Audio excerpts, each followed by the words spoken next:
mate, Luke Ford here. Just starting early because I'm just so eager to talk to you. I'm even going to share a little scripture today. So yeah, just completely elevating the tone of this show with a little scripture. Oh man, beautiful day outside. Unfortunately, most of my audience are down at the park sharing COVID-19 with complete strangers. What can you do? I try to elevate people. I try to appeal to the better angels of their nature. And yet down to the park they go. Just sharing the old COVID with complete strangers. And I can say, oh, how appalled I am. But do they listen to me? No, they don't listen to me. Anyway, I'm reading a book a day during this whole COVID thing, and reading a very nice book on Australian history right now. It's called Girt, and comes from the Australian national anthem, Advance Australia Fair. Girt, the Unauthorised History of Australia. So I'm learning about the first generation of Australians.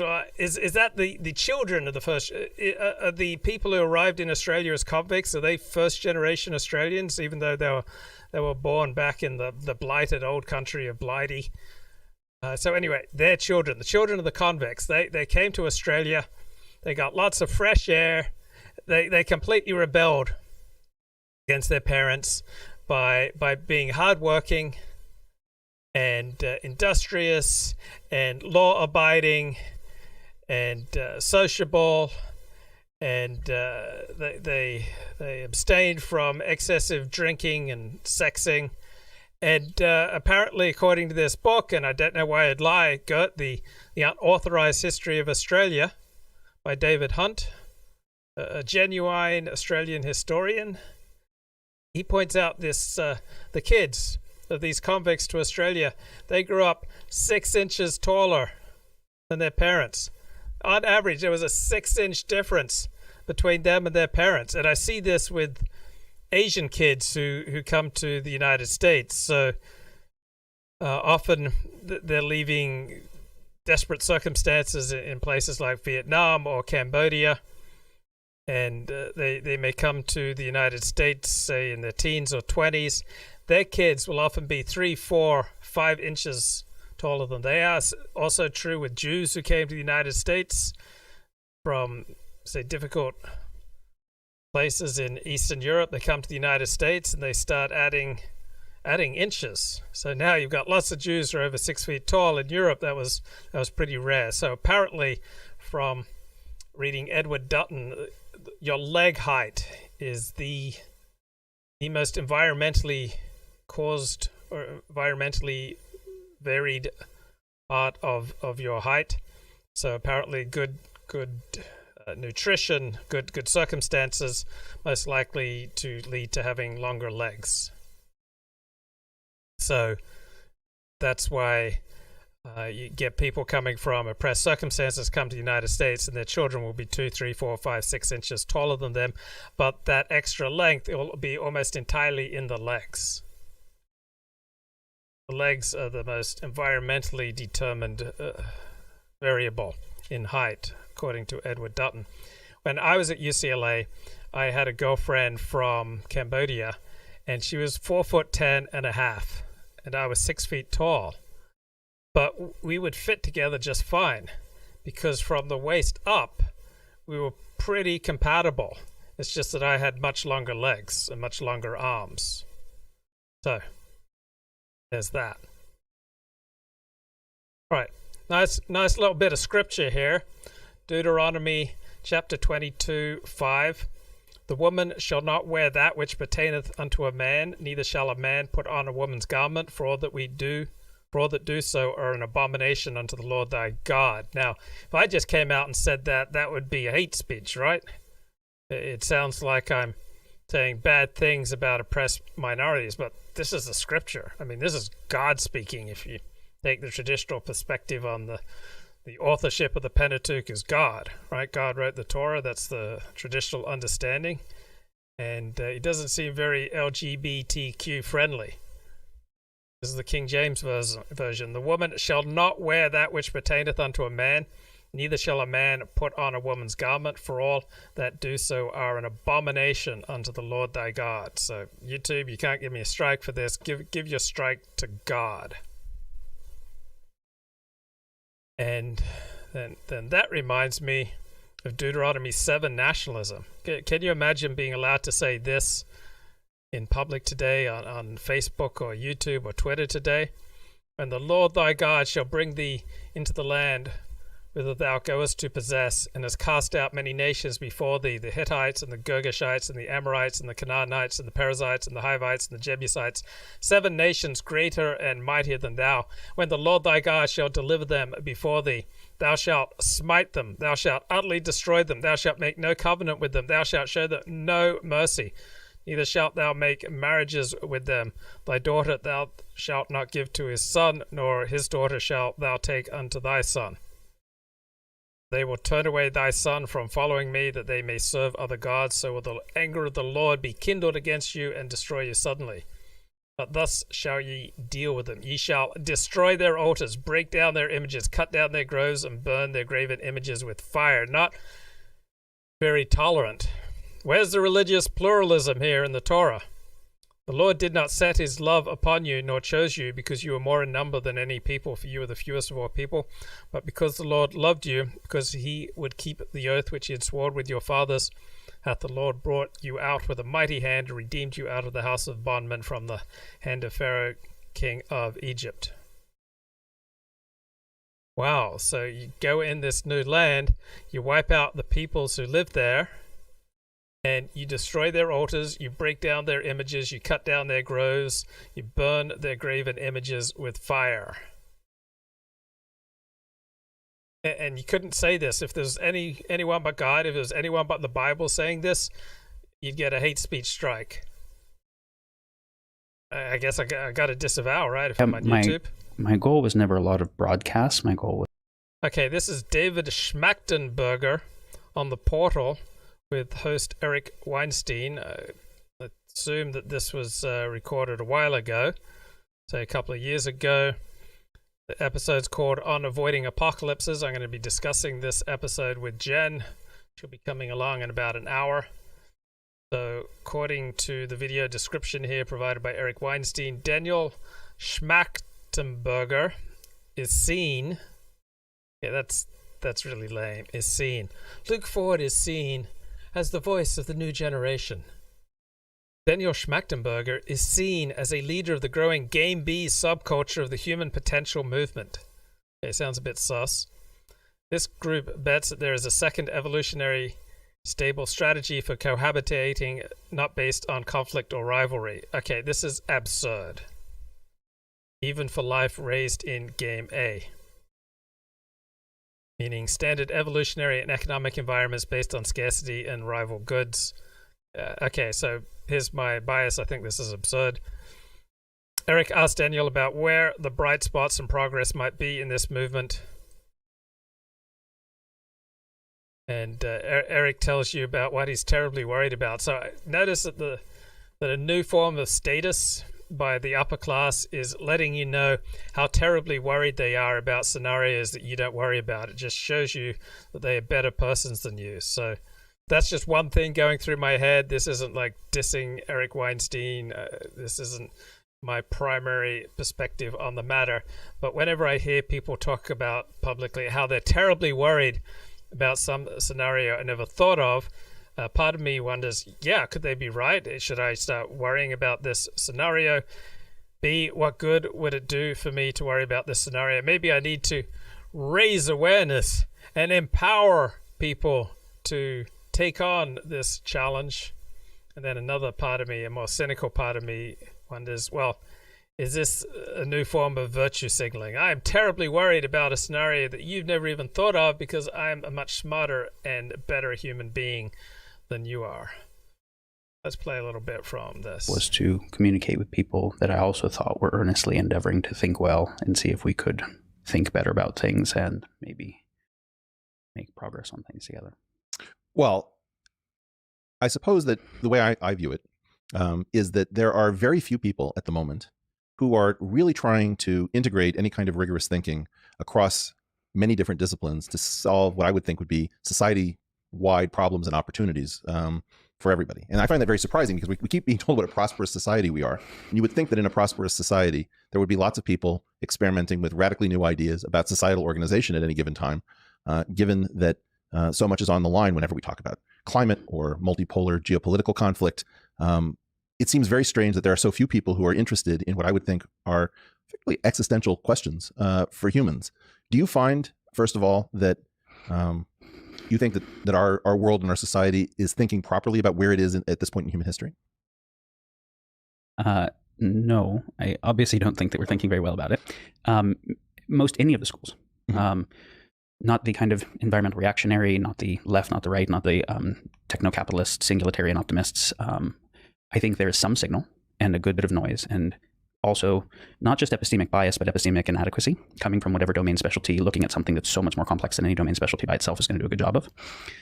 I think you speak well to why there are not more different ideas trying to figure things out. Is you end up getting some kind of dominant system that is autopoietic, it's self-perpetuating. And so then it... You want to say what you mean by autopoietic? Yeah, self-perpetuating, self-authoring. And so and when we say system, it's like, what system? Are we talking about the academic system? Are we talking about the monetary system? Are we talking about our government system?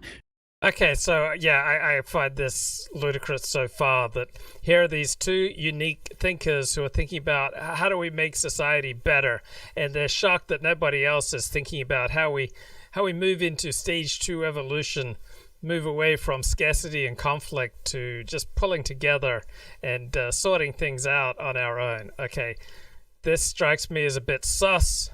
Now, maybe I'm just a bit cynical. I'm not buying it. That's where I'm coming from. I don't buy it. Are we talking about culture? Are we talking about media and information communication? And it's the intersection of all those into a kind of civilizational system, and that I think can be best thought of, if we want to think of it in simple terms, as the system that confers power to things. Mm-hmm. And so, of course, everything that supports that system gets more power within the system, and everything that would possibly threaten the core relevancy or validity of the system threatens people who are doing well in the system, and so it gets kind of spit out by the system. And so I think that's a very strong normative force. All right. So I don't buy this. I don't believe there will ever be a time when we move beyond scarcity and conflict. I think it's completely absurd to even imagine that. So I'm not buying it. Count me cynical and skeptical. So here. let me give a little bit of my frame. We can try to pass things back and forth, and feel free to take over if you like. But here's what I see that I think of as being really interesting and rather mysterious.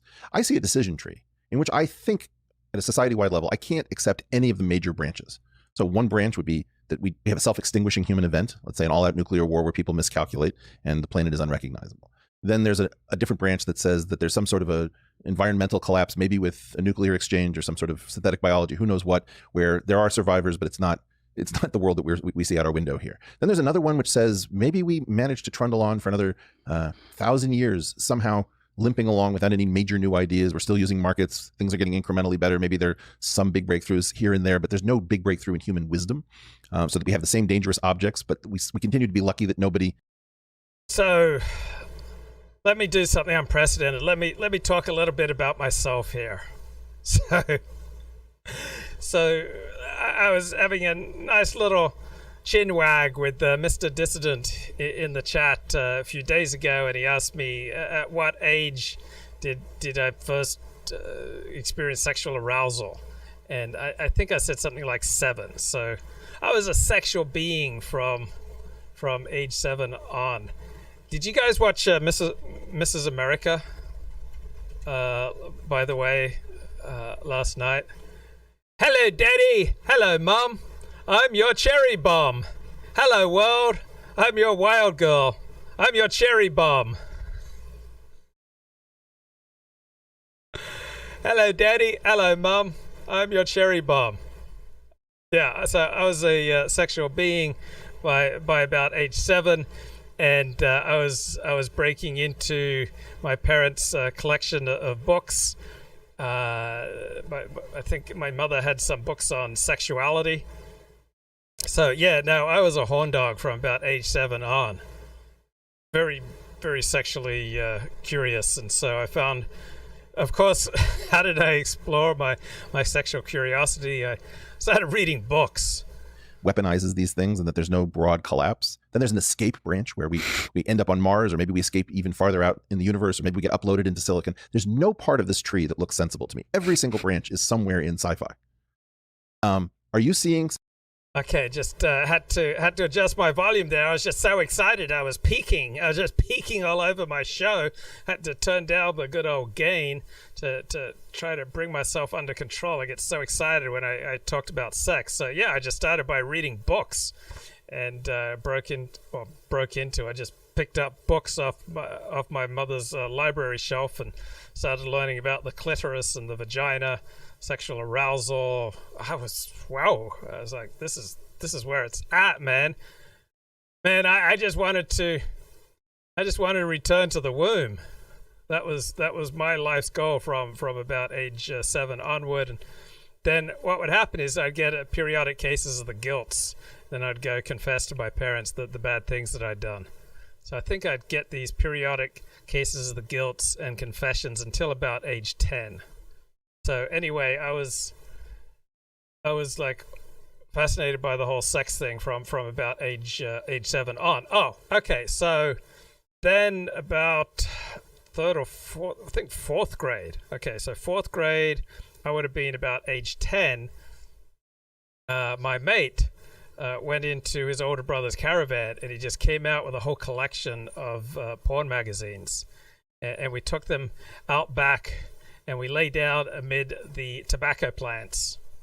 And this was amazing. I mean, I was fascinated by the naked female form. But to see, like, with the right lighting and composition, it was the most stimulating, exciting thing I'd experienced yet. I was just high as a kite. It was like, whoa, this is totally where it's at. I mean, and these ladies were not prudish at all. They were holding nothing back from me.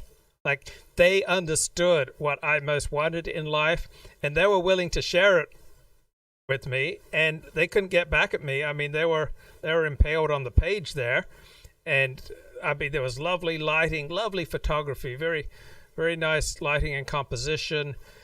There were no longer secrets.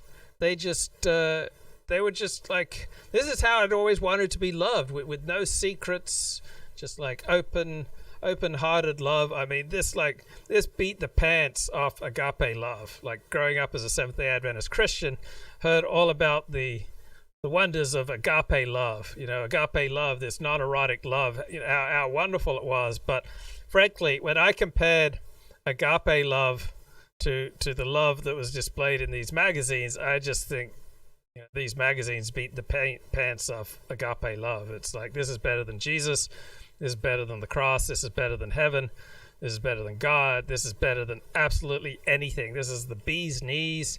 This is better than piling lots of butter on your toast. I mean, I was thrilled. Like, this is like a whole new world is opening up to me, and I just realized it's going to be my life's mission to sample as many of these delicacies that are displayed before me as I possibly can. Like, suddenly I feel happy. Finally, I found my place in life. I feel happy. I feel enthused. I'm passionate. I've got direction, meaning, and purpose to my life. I've got answers to my problems. I'm taken out of my normally, you know, sullen self.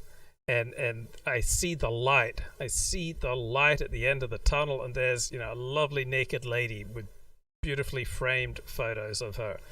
So fantastic. Then comes time where my mate, he has to put the magazines away, and so he slips into his brother's caravan to put the magazines away, and his bloody mum catches him, and she says, "Oh, you're not looking at Joe's magazines, are you?" And just one look at his face, and we were busted. And then I know I'm going to get a massive hiding from my parents. They ever find out about this, whenever I do anything wrong, I get massive hiding, and my parents are just going to be so upset. They're going to be like completely off the hook, angry at me. You know, my life is over. And thank God this woman agreed that she wasn't going to tell my parents, but she warned us about the ills of doing this, that apparently, looking at these magazines, they'd sent Joe, so to speak, down a very bad path, and eventually became a drug dealer, a drug smuggler, and spent time in prison. And it all starts with a nudie magazine, guys. So you pick up the nudie magazine, and it ends in like a Turkish prison. All right, so whoa, I was taken aback. I was frightened. I was so frightened by the intensity of my feelings for the ladies in these magazines that I completely swore off porn until February 1982, when I was almost 16. And I made a great sacrifice. I sacrificed watching the Super Bowl live so that I could fly to Australia with my parents for my sister's wedding. And on the flight, I think we stopped off in Honolulu, and I got away from my parents. I went to the newsstand, and of course there were blokes there looking at Playboy and Penthouse, and I would just kind of peer over their shoulders like, whoa. So I was hooked. And then all through those 2 weeks in Australia, I was in and out of newsstands because I just had a thirst for knowledge, man. I just want to know stuff. So I picked up my courage, and I'd pick up these magazines, and I entered this fantastic adult world, and it was tremendous. But then when my life collapsed around me at about age 21 with what would later be diagnosed as chronic fatigue syndrome, I kind of plunged from that kind of manic high into a very dark space where I realized that I would give up absolutely anything that I treasured or honored or was important to me for the opportunity to have sex with hot young women. Manfred says, Penthouse forums ruined an entire generation of men. Yeah, I'd read all those letters, man, and it sounded amazing. Like, I wanted that kind of life. I wasn't just looking at the pictures, guys. I was reading the literature. I was reading these magazines from cover to cover. Glib Medley. Shared a bathroom with my father when I was 12, so he left Playboy magazines and a jar of Vaseline on the table in there. That was thoughtful of him. What a guy. What a nice bloke. And to think that you and Dad could share this. I mean, you share the same bottle of Vaseline, share the same Playboy magazines. It must have brought you closer. Really formed, well, let me say, it probably cemented your relationship with your father. So I did not get to have that kind of open relationship with my dad. A little bit yes, I've you glib. Anyway, so I become haunted by the horror of realizing that I will give up absolutely everything for the opportunity to schlong these girls and write my own letters to Penthouse Forum. And so that leads me on a journey to, of course, Orthodox Judaism. I figure, once I convert to Orthodox Judaism, I'll have this all under control. So I wasn't just going to become a middle-of-the-road convert. One day I was reading War and Peace, and I think my mother knocked on my door and she said, there's a call for you. It's Dennis Prager. This is like 1991. It's like, Dennis Prager? And so I pick up the phone and it's like, hello. It's like, Dennis's voice. I can't do Dennis's voice. Luke, you called me many times. I thought I'd call you. It's like, wow, Dennis Prager. Dennis, I've decided to live for God. I realize the lies and the selfishness of my previous life. Now I'm all about living for God. And I think maybe I was reading the brother. Oh, yeah. Remember when Pierre gets converted? Pierre gets converted in War and Peace. And so I started using analogies from War and Peace about Pierre and discovering God. And Dennis, has a chuckle, and he says, well, you can be moderate about it, don't be an extremist. And he says, Luke, if you're ever in Los Angeles, I want you to come by and sit in on my radio show. So it's like, whoa, this is awesome. So I should be moderate about it, but I can't really be moderate. I'm not that kind of personality type. So I'm taking this to the extreme. So yeah, so I first started listening to Dennis Prager in 1988 and calling his radio show frequently, and then started corresponding with him. And then he gave me a call back in like 1990, 1991, after I'd spent like $4,000 buying his books, cassette tapes of his lectures, all the back issues of his Ultimate Issues publication. I was his biggest spending customer through about 1994. So from 1990 to 1994, I basically spent most of my savings buying Dennis Prager literature and sending it to everyone I know.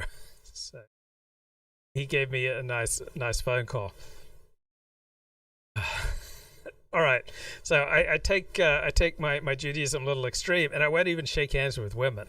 Like, I become so religious, I won't even shake hands with women, don't hug, and yet at the same time, hugging and touching women is what I want most in the world. So I'm stuck at home, I'm quite sick, I'm bedridden most of the time, and when I go outside, there are some trees that I hug, because I can't hug women anymore. I'm like hugging trees quite a bit, and I get so lonely that Seventh-day Adventist doing a PhD in ethics by the name of Dwayne Kovrig, he says to me in something like 1992, he says, I think what you need most in the world is community. So I was right, yeah, I need community. I need to hurry up, finish my conversion to Judaism, and I need to start placing singles ads to meet women. And then I placed a singles ad, and no, I didn't have a bark fetish. These trees that I was hugging had no bark, man. This was just... There was nothing between me and these trees. There was no prophylactic. I don't like that whole artificial bark thing between me and my trees. I just like to feel the trunk. Just me and the trunk. Just like just embracing. I don't know, there are eucalyptus trees in Newcastle, but anyway, if there are eucalyptus trees in Newcastle, then maybe there were eucalyptus, but there were bare naked ladies of trees. I didn't disembark them. No, I left them in their natural state. I just went up to them and I just hugged them and I just held on. This wasn't like a perfunctory 5-second hug. And before you even say it, I did not hump these trees. Okay, there was nothing sexual. This was agape love between me and these trees. Yeah, these trees were completely unprotected. There was nothing between me and these trees but my shirt and my shorts. So I just hold these trees. I was so lonely. I was so lost. I was so scared and frightened. I just so much needed comfort, and I just wrapped myself around these trees and just hold on. And yeah, it was comforting. It wasn't quite as good as a real woman, but it was very godly. I'm just telling you how godly I was. I was hitting levels of holiness that people that you guys would not even believe possible. And when I get married, sex is going to be special in a way that you guys can't even comprehend. So I was storming the heavens, me and the trees, man. I was not shaking hands with women. I was not hugging Sheilas. I was only hugging trees, bare naked lady trees, just holding on, completely agape hugs, guys. There was nothing erotic about these hugs. I was just embracing them, loving them, feeling them. And we'd even sway in the wind together. I grew up Seventh-day Adventist, so dancing's a sin. So I prefer not to think that I was dancing with these trees, but I would just hug the tree, and then we would both sway in the wind. That's the level of holiness that I was at. It was such an elevated level of holiness. It was such a connection with the divine that most of you just cannot comprehend the level of Kedusha that I was at then. This is just going to be completely foreign to you in your fallen state. So everything's sailing along at incredible levels of holiness, and I'm even having Sheilas coming to visit me. They're staying the night in the spare room, and I'm not only am I not shagging them, I'm not even shaking their hands. I'm not touching them. We just go for nice walks in the country. We we sit beside the flowing creek down below our house. We have elevated conversations about God and purpose and meaning, and her volunteer work with AIDS patients. And then I meet this Jewish lady. I think her mother placed a singles ad, and then her mother had come over with the responses to the singles ad in the Jewish weekly publication out of San Francisco, and her mother brought over the responses, but her mother's terribly excited about my response, oh, you got to call this guy. So she calls me, and we hit it off, and it turns out that she has E-cup breasts. And I mean, I really stayed strong. I hardly touched her at all on that first visit. I mean, at the very most I did was she was laying on the bed and I lay on the bed. I was in my red dressing gown, and okay, maybe I like left my hands on the bed and then she kind of like rolled over onto my hands. So, but I wasn't doing any of this. It was like an incredible level of sexual self-denial. It was a tribute to my high level of spirituality. All right. It was like, even in a situation where a woman with E-cup breasts is kind of lying on my hands, and my hands are much more benedictory than exploratory.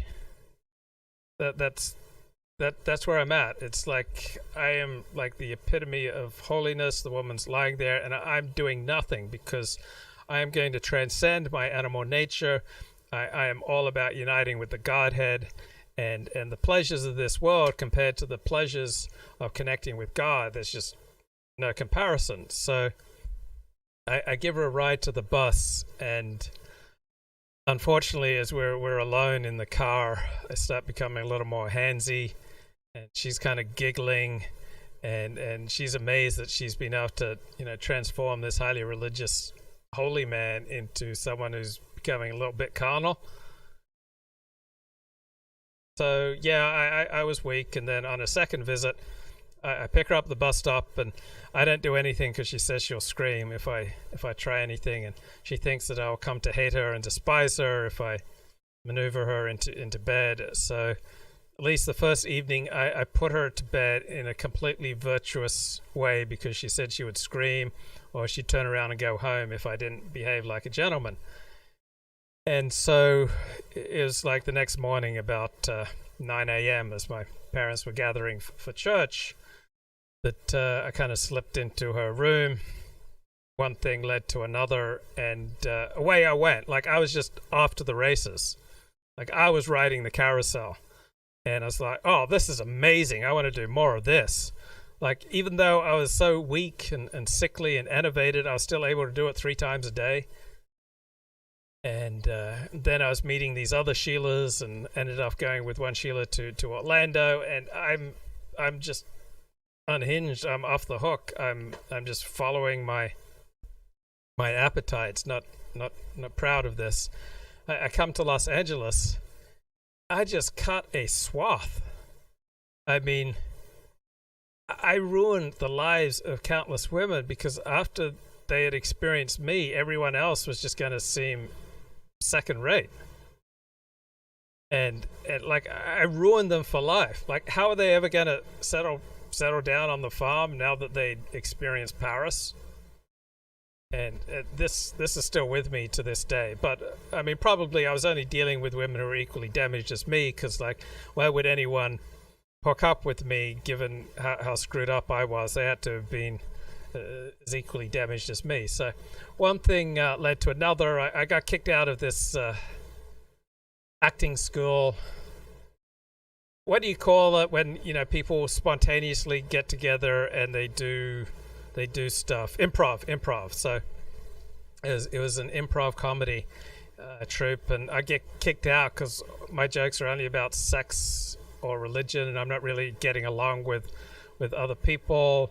And so they say I'm better suited for solitary endeavors. So I say, okay, it's time for me to write my first book. So we're now heading into September, Rosh Hashanah, Yom Kippur time, 1995. I said, okay, I'm going to become an author.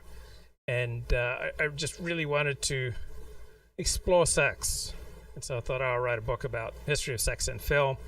And I came at it with a libertarian perspective that, what consenting adults do, in their own rooms, as long as you don't frighten the horses, there's nothing wrong with it. That's how I entered my reporting on the sex industry. Now, I believed in God and holiness, and it's obviously not ideal, and sex should ideally be safe for marriage. But look, if the goyim want to mess around behind closed doors, if the goyim aren't afraid to have their eroticized lovemaking, captured on film, like, who am I to judge them? So I went in with that attitude, and then the more time I spent in the porn industry, the more disgusted I got. And the more I saw that it needed limits. Now, I don't have a strong position on where you draw the limits with the porn industry, but I saw that civilization and pornography are essentially antipodes, and that any civilization that wants to sustain itself has to put limits on. I learned that there were clubs in Los Angeles in the early 1970s that not only had nude dancers, not only had sex shows, they also had bestiality shows. So prior to 1977, you could purchase child porn in pretty much every pawn shop. So just seeing how off the hook, degenerate and damaged people would get without limits on sexuality, I realized, oh man, you gotta limit this, because otherwise people are just gonna mess things up. Okay, so let me catch my breath here. I'm a little carried away. Something that looks like that, or do you have some branches that you think are more probable and more hopeful? More hopeful, yes. Probable, no. But I can't do a probability calculation because they're unprecedented, so I don't have priors. You have to impute. Yeah. So the first two that you said, existential risk and catastrophic risk, there's certainly lots of different ways for both of those to occur that are getting increasingly likely as time goes on, as I model it. And I think we should get into that.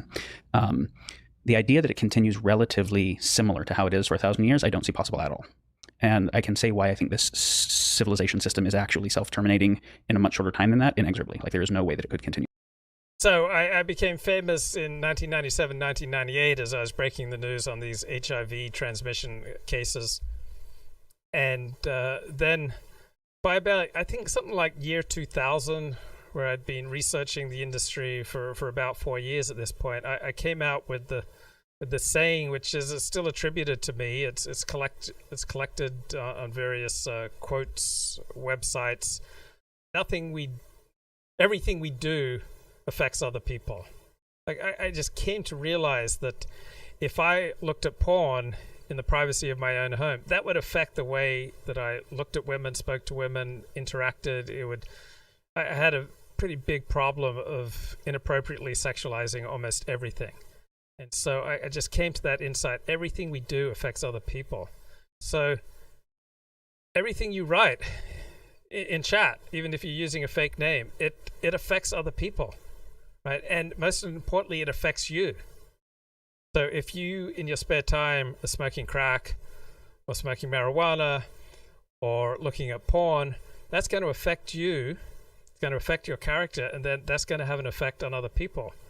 So everything you say in chat, just imagine that it was posted on the front page of the New York Times with a current picture of you. Because you completely have the opportunity to blow up your life just because you're saying stupid things, provocative things in chat. Now, I get the pull of trolling because I've been a troll all my life. I love trolling people. I love triggering people. I love thinking that I'm smarter than people. So ever since I was a kid, I've loved to trigger deeply religious people about, say, backlacing in lyrics, where you've got satanic lyrics in rock music, and get them talking about these kind of things. And then I'd sit back and feel superior because they were so emotionally excited, and yet I was cool as a cucumber, cool and collected. So I've been a troll my whole life, so I recognize how exciting trolling can be because I've done a whole lot of it. I would write these blog posts when I was writing on the porn industry that, I'm coming out as gay, just to troll people. I'd get all these reactions from people in the porn industry. I always knew it, and create a whole hullabaloo.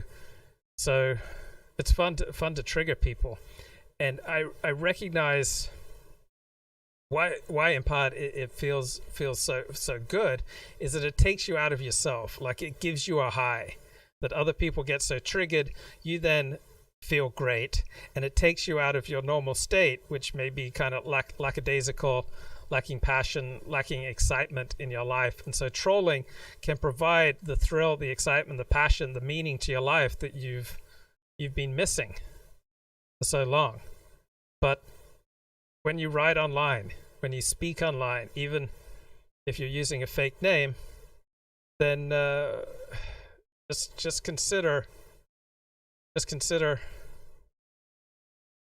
what would this look like if This was published on the front page of the New York Times, because you can destroy your life, but then you destroy the lives of people who care about you. You may destroy your spouse's life. You may affect your kid's life. You may damage your parents, your relatives. Everyone who cares about you could be affected because you got intoxicated by trolling online. And you may have had, the most awesome reasons. You were trying to make a better world, or you were trying to, run away from your miserable day job, or you're just looking for artistic freedom to create something new. You were just thinking out loud. There are all sorts of explanations and reasons that we can have for why we're trolling, why we're doing things that can turn out to be very, very dangerous to us. So my favorite moral standard is, what would this behavior, what would these words look like if they were reported accurately on the front page of the New York Times? So let's get a little eternal wisdom here from Dennis Prager. Jews are really disproportionately powerful in Hollywood, he says. We do not expect anti-Semitic attacks in America. We think America should be exceptional, but the United States now experiencing nearly record high number of anti-Semitic incidents, over almost 2,000 cases a year. What could be the reasons for this? I think anti-Semitism in America is a bit exaggerated. Certainly, see, people again have to distinguish between dislike, bigotry, and hatred. Exterminationist hatred. As I said, almost every group has members who don't like other. There are Protestants who don't like Catholics, Catholics who don't like Protestants. People are suspicious of Muslims sometimes. There's anti-Mormon feeling, but it doesn't really matter. None of these groups are worried about being mass murdered. So the issue is there anti-Semitism in the classic sense? Is there a substantial number of people in the United States who would like to annihilate American Jewry? I doubt it. Are there people? See, if you believe, a guy called my radio show once. I have a national radio show for the last. I know. And so a guy calls me, he goes, Jews control Hollywood. So he thought I would start yelling at him, oh, you're an anti-Semite. So I said, the truth is, Jews really are disproportionately powerful in Hollywood. What's your point? There was silence. He had no point. And then I said, what good has it done to the Jews that there were powerful Jews in Hollywood? Is there one pro-Jewish film, one pro-Israel film in the last 50 years?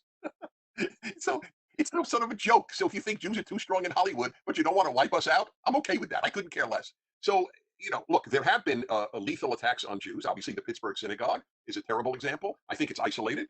You've had blacks attacking Jews in Brooklyn and New Jersey. I think that's a scary thing, because I think that's a little more widespread than the Pittsburgh shooter, whatever he represented. But as a Jew, I feel right now quite secure. My biggest fear is the left in the United States, because that's where Israel hatred, and I don't mean disagreement with Israel. No one cares if you disagree with Israel. But if you're an anti-Zionist, that means you don't think Israel has a right to exist. And if the only country of the 200 countries in the world you don't think has a right to exist is the tiny Jewish one, you're an enemy of the Jewish people. Okay, so one of the great benefits of being a 12th step sponsor is all the energy that you get from talking to people and helping people, serving as a guide in their journey. And so one thing I often notice, that when people come down from their highs, be it the high of trolling, the high of pornography, the high of promiscuous sex, the high of using prostitutes, the high of overeating, the high of numbing out to Netflix, excessive drinking, drugging, etc. When people come down from the high, they often are flat. Like they've experienced such scintillating forms of excitement that real life just seems so dull by comparison. And I can almost always spot it in the voice. So a lot of people I know in 12-step programs, the voice is just flat. And I've certainly suffered from a flat voice myself. Just want to respond to something Josh writes in the chat. Luke, use the elevator principle when communicating online. For example, would I say this to someone next to me in an elevator? No, I think that's way too intense. We don't need to so limit our speech online that we can't possibly offend anyone at any time. But when something's reported on the front page of the New York Times, you're not sticking it in someone's face nearly as much, okay? So you can get away much more with it being fairly reported on the front page of the New York Times. When you're stuck in a very confined space like an elevator, that is way too inhibiting. So there's my opinion. Okay, so I notice a lot of people in 12-step, they become kind of dulled to life because they've realized that their excitements are unhealthy for them, and so they've started to abstain from their destructive addictions, but they haven't really connected to a power greater than themselves. And so I've suffered a monotone voice my whole life, and so it was about a year ago that I finally looked it up on YouTube, went to see what people are saying about it, and then found a voice teacher who helped me address that. So there is a technical projection place in your mouth and throat where by moving up the place that I squeeze from when I project, I was able to project my voice much more easily. It takes much more energy in my body to get up there and to speak from this higher place in my throat than instead I was speaking like Kermit the Frog stuck in the back of my throat. So there is a technical aspect, but let's just put that aside right now. I read, Roger Ailes wrote a great book, You Are the Message. And he makes the point that if you are passionate about something, you'll inevitably communicate effectively. And it's a great point. So instead of worrying about pacing, so for example, I really admire the way that Kevin Michael Grace delivers his words. There's a beautiful musical quality to the way he speaks. He's a radio professional. I admire the rhythm of his speech. And so you can learn that technical skill. You can learn the power of the pause. And you can learn when to hit certain words in a certain way with certain energy. You can learn all these technical things. But if you simply bring passion to whatever you're talking about, virtually all communication problems will go away.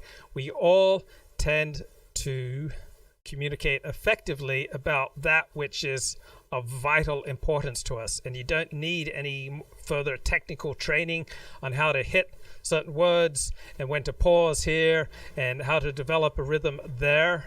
You just need to connect with your passion. So I have sponsees and their voice is just flat. So flat that I've even suggested sometimes that they take voice lessons. But that was just a symptom. The voice was flat because it was reflecting a flat life. And what they most need is to connect to that power that's greater than yourself. So I remember having the experience of talking to one sponsee, and he'd very diligently done his homework.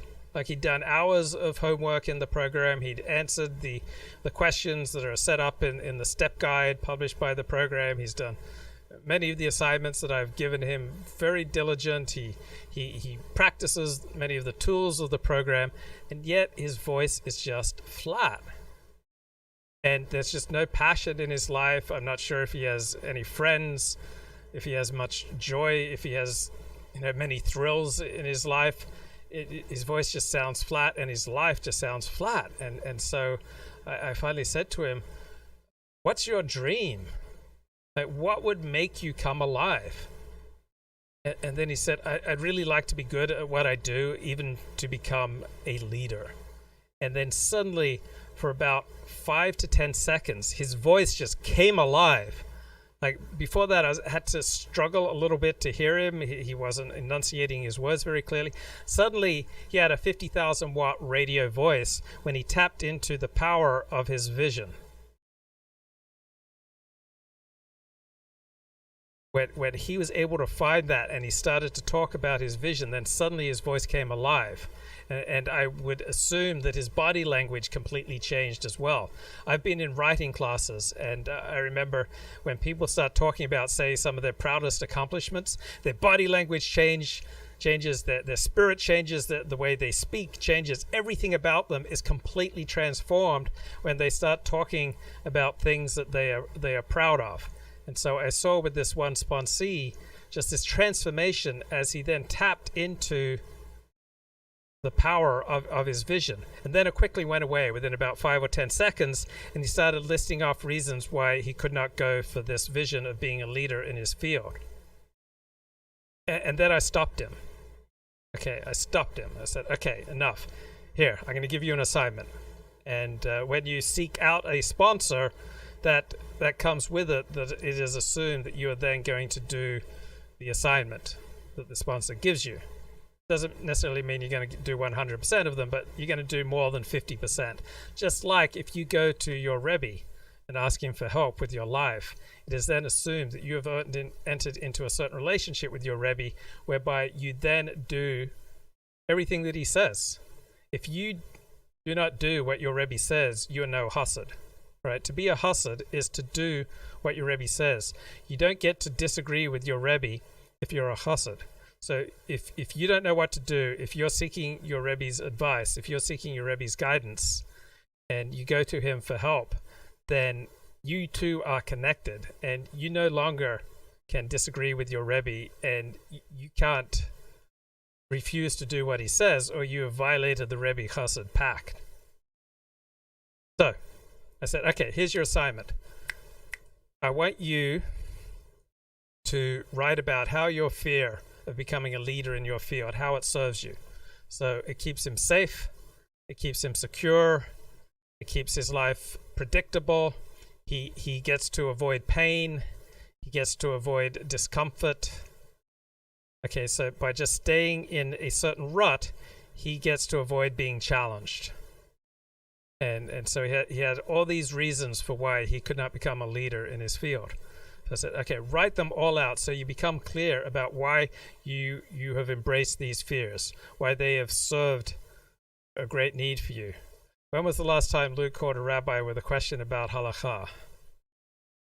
I'm not sure, Glib, that I've ever done so. Unless we're referring to rabbis who I consider friends and who I would not then be bound to because I had sought them out.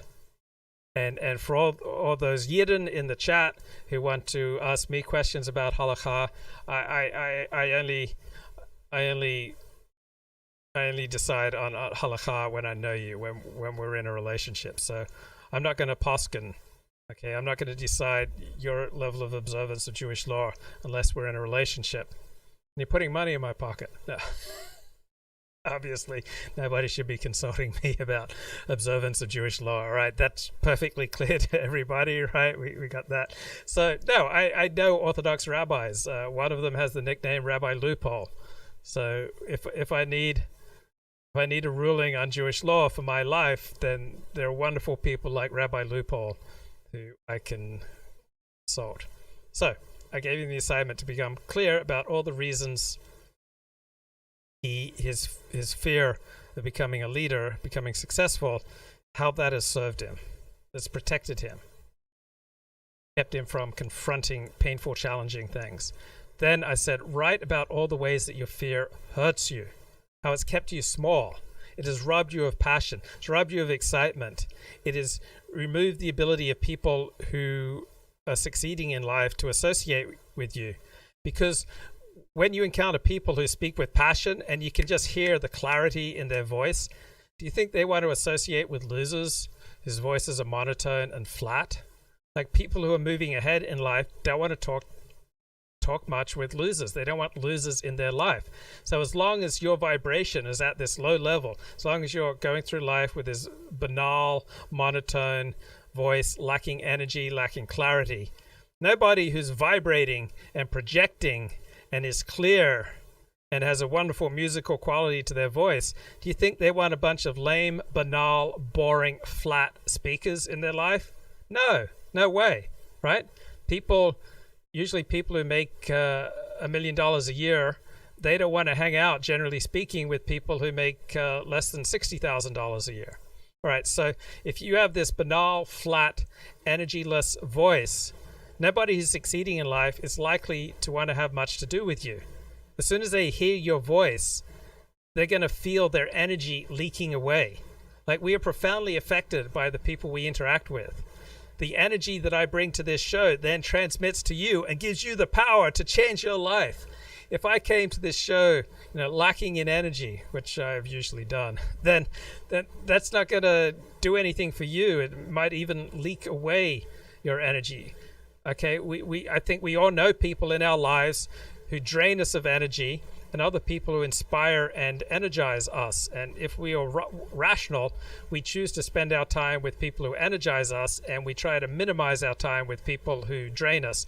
And we can tell whether someone's going to energize us or drain us simply by their voice. Within 5 seconds of hearing their voice, we can tell whether this person's going to be a drain on us or if this person's going to energize us and take us to the next level. Ways that your fears have hurt you. They've swallowed your voice. They've strangled your voice. They've given you Kermit the Frog voice. They've limited your options in life. Like, you're going along here. You're paying the bills. Okay, you're providing for your family. You're going along here. But no one here is going to want anything to do with you, because as soon as they hear your voice, they're going to think, this is a guy who's going to drain me. Okay, this guy is banal and flat. He doesn't have any passion, any excitement, any reason, purpose. He has no transcendence in his life. Who needs that? All right, so there are countless opportunities that you've missed out on simply because you're projecting into the world, you know, a lack of passion, a lack of energy, a lack of enthusiasm, a lack of joy. So there are these countless opportunities that you don't even know about, because as soon as people hear your voice, it's like, who needs this guy? So also the fear has probably inhibited you from learning skills and practicing skills that would take your career and your life to the next level. Your fears have kept you small. Your fears have kept you unhappy. Your fears have robbed you of passion and enthusiasm for your work. Your lack of passion and enthusiasm for your work is going to limit your success in your work. It's going to limit your social standing. It's going to limit the attraction that your spouse is going to feel for you. It's going to limit the respect that your children feel for you. It's going to limit the amount of joy that people will feel having you in their lives. Your life has been strangled by these fears. So come to terms with that. Get really clear about that. Write it all out and see it, and then feel the loss. I remember when I answered these questions, I had such an enormous sense of loss when I saw how my fears, such as fears of learning new technology, had strangled my life. For 2 years on YouTube, I knew that I needed to learn OBS streaming. For 2 years, I just been kind of putting it off. Oh, I don't want to do that. Then I did this exercise. I realized how my fears had strangled my life. And then I did the next part of the exercise. Then write about how you would benefit from being in the opposite of your fear. So instead of being in fear of being a leader in your field, instead think about how you would benefit being in the opposite of fear. That meaning attitude of generosity, of love, of God-seeking, of other-seeking, wanting to be a blessing to people around you, wanting to do the most that you can with what God gave you. So an energized, generous, God-seeking spirit, how would that transform your life? And then write about all the ways that would transform your life. So by learning OBS, I can give you higher quality live streams. By learning OBS, I expand my life. By learning OBS, I feel better about myself because I'm mastering these very basic technical skills. By learning new technology, I can be more of a blessing to other people, and I can make my own dreams and my own desires that are healthy, make them come true much more effectively by dropping my unnecessary fears about technology and moving into a happy, passionate, generous, engaged space. So I felt the loss of how my fears had strangled my life. I felt the loss of all those missed connections. I felt the loss of years of loneliness, of ineptitude, of just barely getting by. I felt it, and I decided, I don't want to be in that loser place anymore. I wanted to move into the spacious, God-seeking, generous space. I want to transform my life by moving into the opposite of my fears, and that is a God-seeking, generous spirit. Then I added onto that the 7-step prayer. Every morning and then throughout the day as needed. My Creator, now willing that you should have all of me, good and bad. So if you're watching this show, I think it's fairly clear I'm not feeling horrible about my past. I can share with you all the reprehensible, ugly, embarrassing, stupid, self-destructive, other destructive things that I've done, and my voice doesn't quiver. All right, I don't usually flush bright red. My voice doesn't trail off. My voice isn't strangled when I talk about the ugly, stupid, dumb, destructive things that I've done in the past, with this attitude like, God, I'm now willing that you should have all of me, good and bad. Because there's lots of me that's not so nice. Okay, I am an attention whore. Absolutely. I still obviously have that in me. I have an insatiable appetite for attention. I become thoroughly intoxicated at the smallest opportunity to talk to an attractive young woman. Okay, I get so high from talking to attractive young women. Like, I am just like ready to give up absolutely everything just to have more of this interaction with this hot young woman. I am by nature careless. I am by nature lacking in conscientiousness. I am by nature sloppy. I am not putting a ton of preparation into these shows, and unfortunately it often shows. I'm not nearly as prepared, say, as a Kevin Michael Grace. So, all right, I'm frequently, probably most of the time, incredibly self-centered. As soon as you call me on something embarrassing, my first instinct is to lie. You call me on something that embarrasses me, and I am going to try to lie my way out of it. That's my instinct. All right. So now I'm saying, God, I'm now willing that you should have all of me, good and bad. I am this selfish person who usually hasn't been terribly concerned with her pleasure. All right. Someone who's just wanting to take what he wants. Someone, therapist said that when she hears me talking, she kind of pictures this infant hungrily sucking on a breast and sucking the breast dry because he has no faith that there will be a second helping coming down the pike.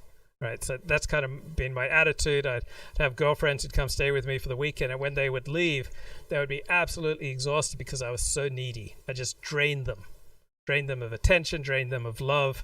They're leaving with bruises because I didn't have a mattress. Okay, God, I'm now willing that you should have all of me, good and bad. Like, I don't need to hide this crap anymore. All right, have all of me, good and bad. Now I'm forgetting the prayer. My Creator, I'm now willing that you should have all of me, good and bad. Please take away from me every defect of character that stands in the way of my usefulness to you and my fellows. And remember, I have no desire to be confessing these things to God. It was only when every other approach that I had employed to life didn't work that I've been humbled, essentially brought to my knees. And then going to these rooms, which are frequently in churches. Like, why the hell did I convert to Orthodox Judaism and then end up in church basements, church rec rooms, church libraries, church spare rooms for these 12-step meetings, with other people just as damaged as myself? This is the last thing that I wanted, but I only ended up in these rooms because everything else I had tried didn't work. I've read hundreds of self-help books. I read Napoleon Hill, Think and Grow Rich. I read Tony Robbins. I listened to hundreds of hours of Tony Robbins. I've been a self-help junkie. Didn't do me any good. I had 10 years of therapy. Didn't do me any good. Okay, my Creator, I'm now willing that you should have all of me, good and bad. Please remove from me every defect of character, including my fear of new technology. Of learning new technology. Grant me strength as I go out from here to do your will. So first I had to get clear about how these fears had served me. Then I had to get clear about how these fears had hurt me, kept my life small, kept me lonely, kept me a loser, kept people away from me, kept love away from me, kept me incapable of sustaining any relationship that lasts over a year, kept me from earning more than $45,000 in a year. I had to come to terms with the damage that these fears had done me and really feel it in my gut, that tremendous sense of loss, that there have just been dozens of missed opportunities that I'm not even aware of, because as soon as healthy people encountered me, they immediately picked up, this is not a healthy person. This is not a good person. This is not someone I want in my life. So all these opportunities I don't even know about that I've lost. So just, feeling that tremendous sense of loss, so that it's like, yuck, I don't want to be in this crappy place any longer then seeing that vision of, okay, what my life be like if I started approaching learning new technology with a spirit of generosity, with a spirit of seeking what was going to be a blessing to myself and to other people, seeking to be more capable of being of service to others, seeking God, seeking the transcendent, whatever words that you want to use. Then I start seeing these vistas open up in front of me of what my life could be like if I move from this unnecessary fear that's been strangling my life and instead move into a spirit of faith instead of fear, generosity instead of stinginess, seeking God instead of seeking myself, seeking to be of benefit to others instead of simply seeking what is safe, what is predictable, what is not going to challenge me. And that really helped me. It really helped me. And I have to keep saying that prayer on not just a daily basis, but often throughout the day, because my fear of learning new technology keeps cropping up. My fear of challenging myself, my fear of getting out of my rut, often all over me. But it's helped, man. It's really helped. So we've got Jenn coming on. Jenn, I think you just need to turn on your mic and to turn on your video camera when you can, and then just bring you right into the show. So meanwhile, let's play a little bit here from David Schmachtenberger talking to Eric Weinstein, and Jenn will be along any minute. For very long. And so the escape models, I'm fairly dubious of, not because we couldn't with near-term tech get some people into space, but we certainly couldn't get something that doesn't depend on Earth, that if we fuck things up here, it's doing well within the time frames that I think we'll fuck things up on Earth. At least the trajectory as I see it. So then the question you ask, is there some other thing like progress to a totally different type of social system here, or a totally different type of civilization system that can continue for a long time, that isn't self-terminating and that isn't generating catastrophic and existential risks as the byproduct of the architecture of the system itself? Hey, Jenn, how's it going? Long time no talk. Hey, Luke, nice to see you. I'm seeing myself in the camera here. It looks like I'm a little dark. Sorry about that. I'm a bit backlit. How are you doing? That's absolutely fine. So I got to adjust my settings. While I adjust my settings here, I got a few technical issues on my end. Tell me about your recent appearance on JF Garapi. Oh, thanks for asking. Well, I wanted to go on to talk about my cosmological model, and specifically why I don't think the Big Bang happened, and went into that a little bit, as well as how the uncertainty principle works.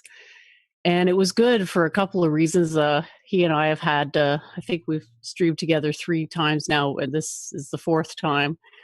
And the first couple times weren't so great, but it was really positive this time. And I think the explanation I gave for the uncertainty principle is probably the best one I've done yet. So yeah, it was a really positive exchange. I'm not sure if he's ready to let go of the Big Bang yet, but time will tell. Now, I thought that your last conversation with JF was on Facebook and their new board, which will make determinations on what is and is not appropriate speech. I'm not sure what you're talking about, actually. Oh, okay, forget it. So you didn't discuss that with JF. No, that's fine.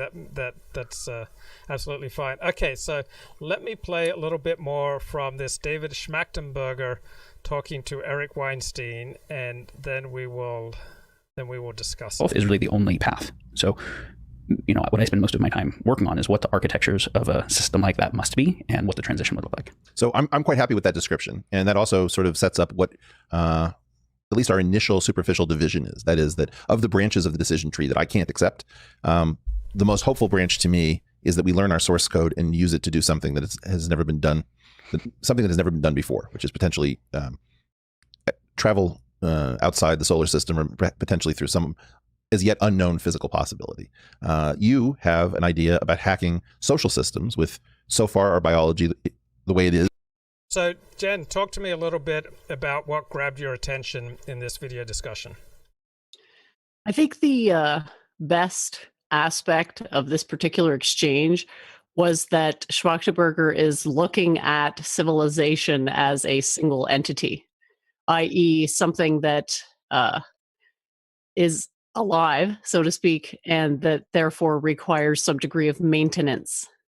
And he does quite a good job explaining why certain aspects of our current civilization are, I believe he calls them self-terminating. I don't know if you got a chance to watch the entire video, but he does make reference to things like exponential disinformation, exponential weaponry. I don't know if he actually calls it that, but it's basically this idea that certain things that grow exponentially are self-terminating. So if you have like exponential warfare, then eventually everybody's just destroyed by the strength of your weapons. So he was making an argument for that, as well as going from one game theoretic model to another. So the game A is the idea of basically the most ruthless wins versus game B, where there's more emphasis placed on civilizational upkeep and actively not letting civilization fall apart. So basically like not letting our human competitiveness destroy our civilization. Now, I thought that was very interesting. Yeah, it is interesting because I think it's impossible. So I will elaborate on my views in a little while. So have you done 2 shows about this discussion on the Week in Review? Where are you in your own shows on this topic? We talked about it, not the last one, but the one before. And I played about 6 minutes of the approximately 30-minute long clip video that I sent you. So we haven't gone too far into it. So we'll be talking about that a little more, but I'm happy to go into the full thing right now. I think it'll help for the Week in Review. Right. And who is on your Week in Review these days? Well, it's mostly just Duvid and I. We've had some people come and go, but the coronavirus seems to have dispersed quite a lot of people, and our talks have been getting increasingly technical. So I think it's a little bit intimidating for people to come on because Duvid, the Duvid initiation ritual could be a little bit rough. Yeah. But we're excited to get more people once they're interested in coming on. Yeah, Duvid can really break people down, unlike almost anyone I know. I mean, he can zero in on people's weaknesses and call them out for it. Yeah, it's kind of his it's like his specialty. It's like his secret magic power that he can just assess people's motives for what they are and just call them out immediately. And I mean, I've seen him get a rise out of people that essentially nobody else has ever gotten a rise out of. So that's not the only reason I like having him around, but it's definitely entertaining to watch these exchanges sometimes. And I assume that if Duvid's on there, Elliot Blatt doesn't want to come on? Unfortunately, there's a bit of a disconnect between their personalities. So no, they're not a match made in heaven. But Elliot does come around sometimes, and I have had a chance to stream with him a little bit. Sometimes we hang out on Claire Cause stream and just go and have like group discussions. So it's basically the new blood sports platform. Elliot doesn't really get into blood sports, but he does like to watch them. Yeah, Elliot likes to watch. That's something we know about Elliot. What happened to Gandalf? You know what's hilarious, Luke, is I just got 2 comments on my blog from him. So if this was like 20 minutes ago, I wouldn't have been able to give you an answer, but now it looks like, well, what happened was the order in which things happened was he had to help out his family dealing with the coronavirus. So that was why he had to take a break. And he sort of dropped off social media after that. There was a lot of rumors going around. So I cannot speak to the truth of any of those rumors. I highly doubt that they're accurate, but they did get a comment. I can read it on my blog from him. I'm sorry I've been away for a bit. Been missing you and your uniquely insightful and superior work. My thoughts and prayers are with you during this combination of pandemic and global financial catastrophe. Your recent week in review shows and blog posts are excellent as per usual. So I think if people want Gandalf to come back, they should be more positive towards him, and he might come back and entertain everyone again as they've come to enjoy. He was pretty good on your show. He's got a pretty significant knowledge basis of. It's pretty impressive. He knows a lot about American and history and global geopolitics, I would say. Mm-hmm. So there's one thing that that grabbed me with regard to this stream discussion, that there seems to be this new form of virtue signaling, and that is to be terribly frightened about things that most people have never even thought about. So on the one hand, it's a wonderful thing to be thinking about difficult topics that nobody else thinks about. So I have that cynical reaction, not saying it's the right reaction, but when I hear these, Eric Weinstein in particular, saying I'm terrified, it seems a little bit like a new form of virtue porn or virtue signaling. I'm sure you've probably noticed this same thing. I'm really not sure where it's coming from. I mean, you don't get a sense sometimes that there's something unsustainable about the way that we're living right now? Oh, yeah, definitely. No, so that's why I don't just dismiss it. So that's why I'm also open to it, and I'm also a little bit skeptical of it. Well, I think in some cases, yeah, sure, it's just empty virtue signaling. I mean, look at the people who care about global warming. I mean, what is that? That's obviously not coming from a place of genuine concern by and large. It's coming from a place of wanting to look environmentally friendly for whatever reason, usually for some motive of making a profit. So yeah, I could totally understand your cynical take, but I do think there's truth to this sort of, in a lot of cases, it's like a subconscious malaise that we feel. We can't quite put a finger on where it's coming from, but there's this sort of dread, this creeping dread that whatever it is we're doing, we cannot keep going forever. Now, something has to change because it's I think just basically the amount of garbage we're creating is really eventually it's just going to cover the whole planet. I don't think anyone wants that. Do you remember the day when you started taking the coronavirus seriously, when you realized that this was going to be a big deal? I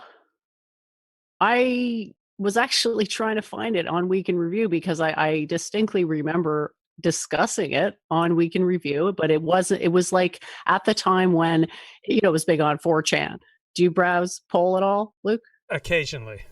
Okay, well, it was basically, from what I understand, it was making the rounds on the Chinese internet, which is, I guess there's some aspects of it that can't go over their firewall. So they knew about this for a while. Obviously, that's where it first started taking root. And then it spilled over into Poll, I want to say even before the new year. And at one point, I sort of sussed it for what it was going to be pretty early. And I remember bringing it up, but I kind of had that... I had this foreknowledge that people weren't going to take it seriously until it was too late. So I sort of begrudgingly brought it up. I'm like, oh yeah, you guys hear about this coronavirus thing? And Duvid's like, no, I really don't think it's a big deal. I haven't heard anything about it. I'm like, yeah, it's probably going to be a big deal, but I didn't want to push it too much. And then the next week, everyone's panicking about it. And there's been an outbreak in the Orthodox community and so on and so forth. So I think I knew about it probably right before the new year, and everything that's happened since has been completely unsurprising, I have to say. Okay, you knew it before the new year, but when did you surely you didn't realize in December 2019 that this was going to end life as we knew it? No, I'm not surprised at all that this happened, because there have been several what do they call them, sort of a mock-up simulations of these types of disasters. So I'm not surprised that I'm not saying I predicted that this would happen, but I'm not surprised that these organizations took advantage to implement these restrictions, just basically to see how far they could push it in a lot of cases, because I don't think that a lot of the restrictions were logical. So Like, I don't think you think governments, are, particularly in Canada, the United States, are dramatically overreacting? It's a really good question because, excuse me, I honestly, I mean, I think they changed their reaction, didn't they? So which reaction are you talking about? The shutdown, that essentially normal life in much of the United States, I don't know Canada, has been shut down.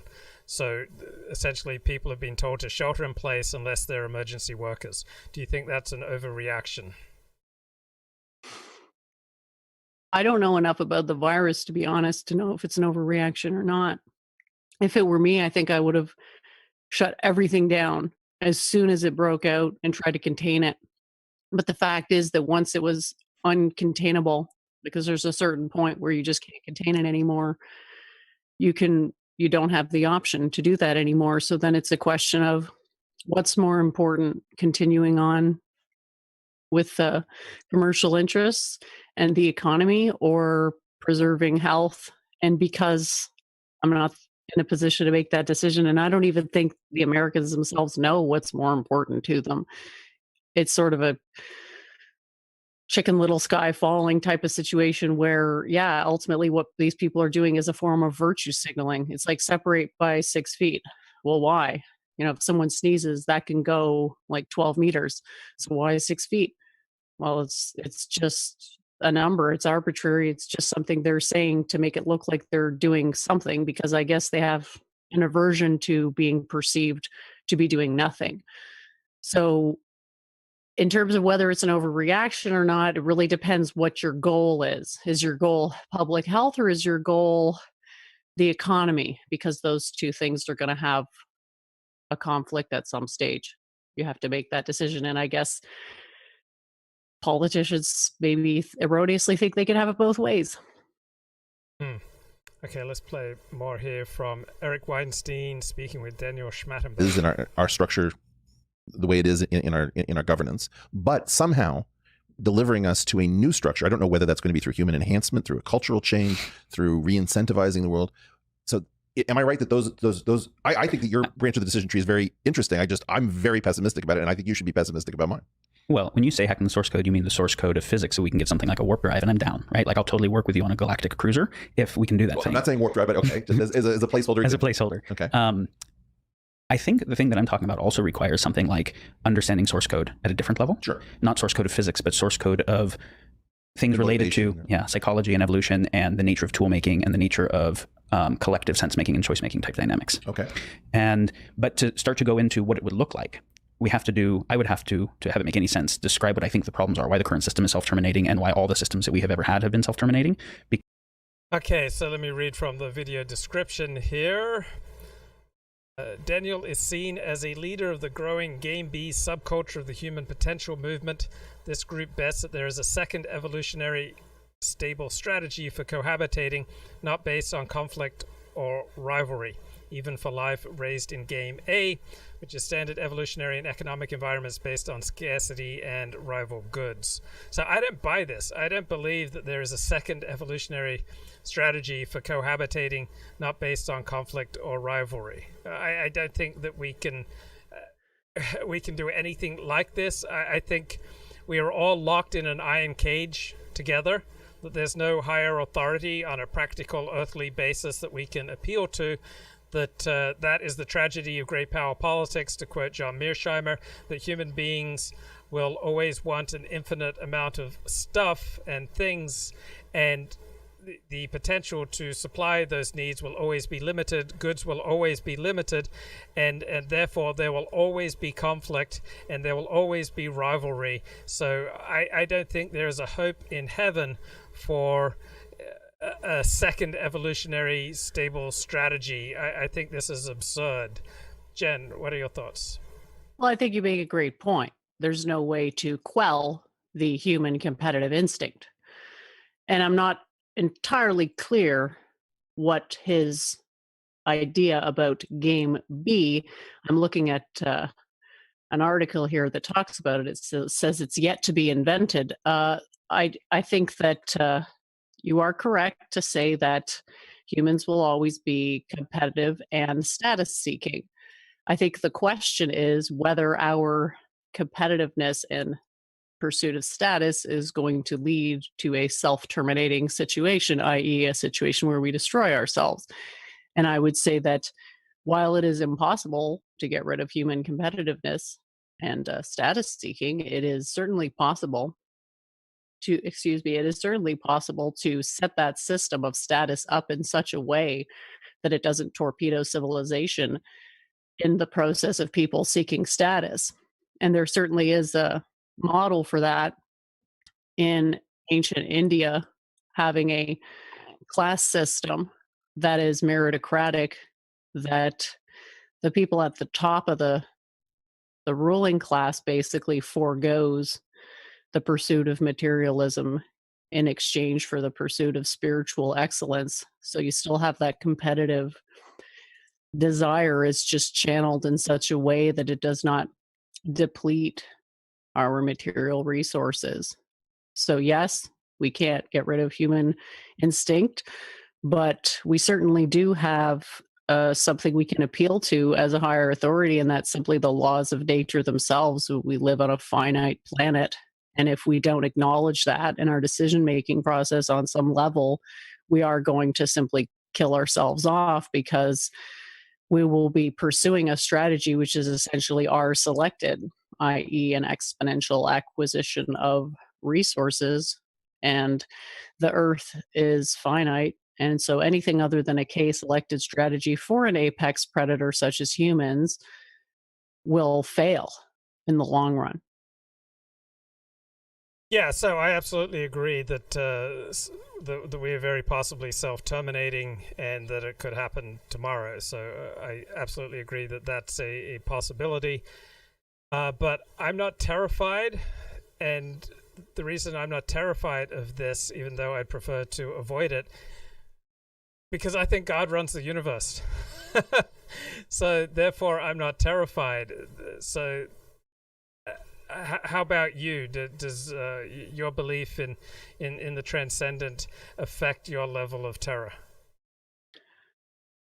Yeah, I would say that religion, when it's working correctly, is essentially a means to resolve all forms of cognitive dissonance. So basically, whatever is happening in the material realm, your religion should provide an explanation which is sufficiently cogent as to minimize the cognitive dissonance. And this has been the binding force of religion historically. So definitely I feel a great deal of relief, and I'm certainly not afraid, in the sense that a lot of other people would identify with a sort of with it. I have a fear. I have one fear, which is that we're going to get to a point where this higher knowledge, we are so degenerate as a people that we are unable to access this higher knowledge that is the source of civilizational stability. But other than that, whatever's happening in the material world, I understand that there exists this ideal form of civilization. It's ultimately up to us as mankind to strive towards it. And if people are not striving towards it, I understand that the result of that is going to be suffering. And I can hope and pray that the suffering will get to a point where people will be ready to make a change. And I'm confident, based on simply the laws of nature, which are the laws of God, that eventually anything that goes against the natural state of civilization, which is sustainable, will eventually self-terminate. It's just a matter of how long that process will take. Yeah. So now you agree with me that it's unlikely that human nature is going to fundamentally change. It can definitely be channeled in new directions, but it's unlikely that it's going to change.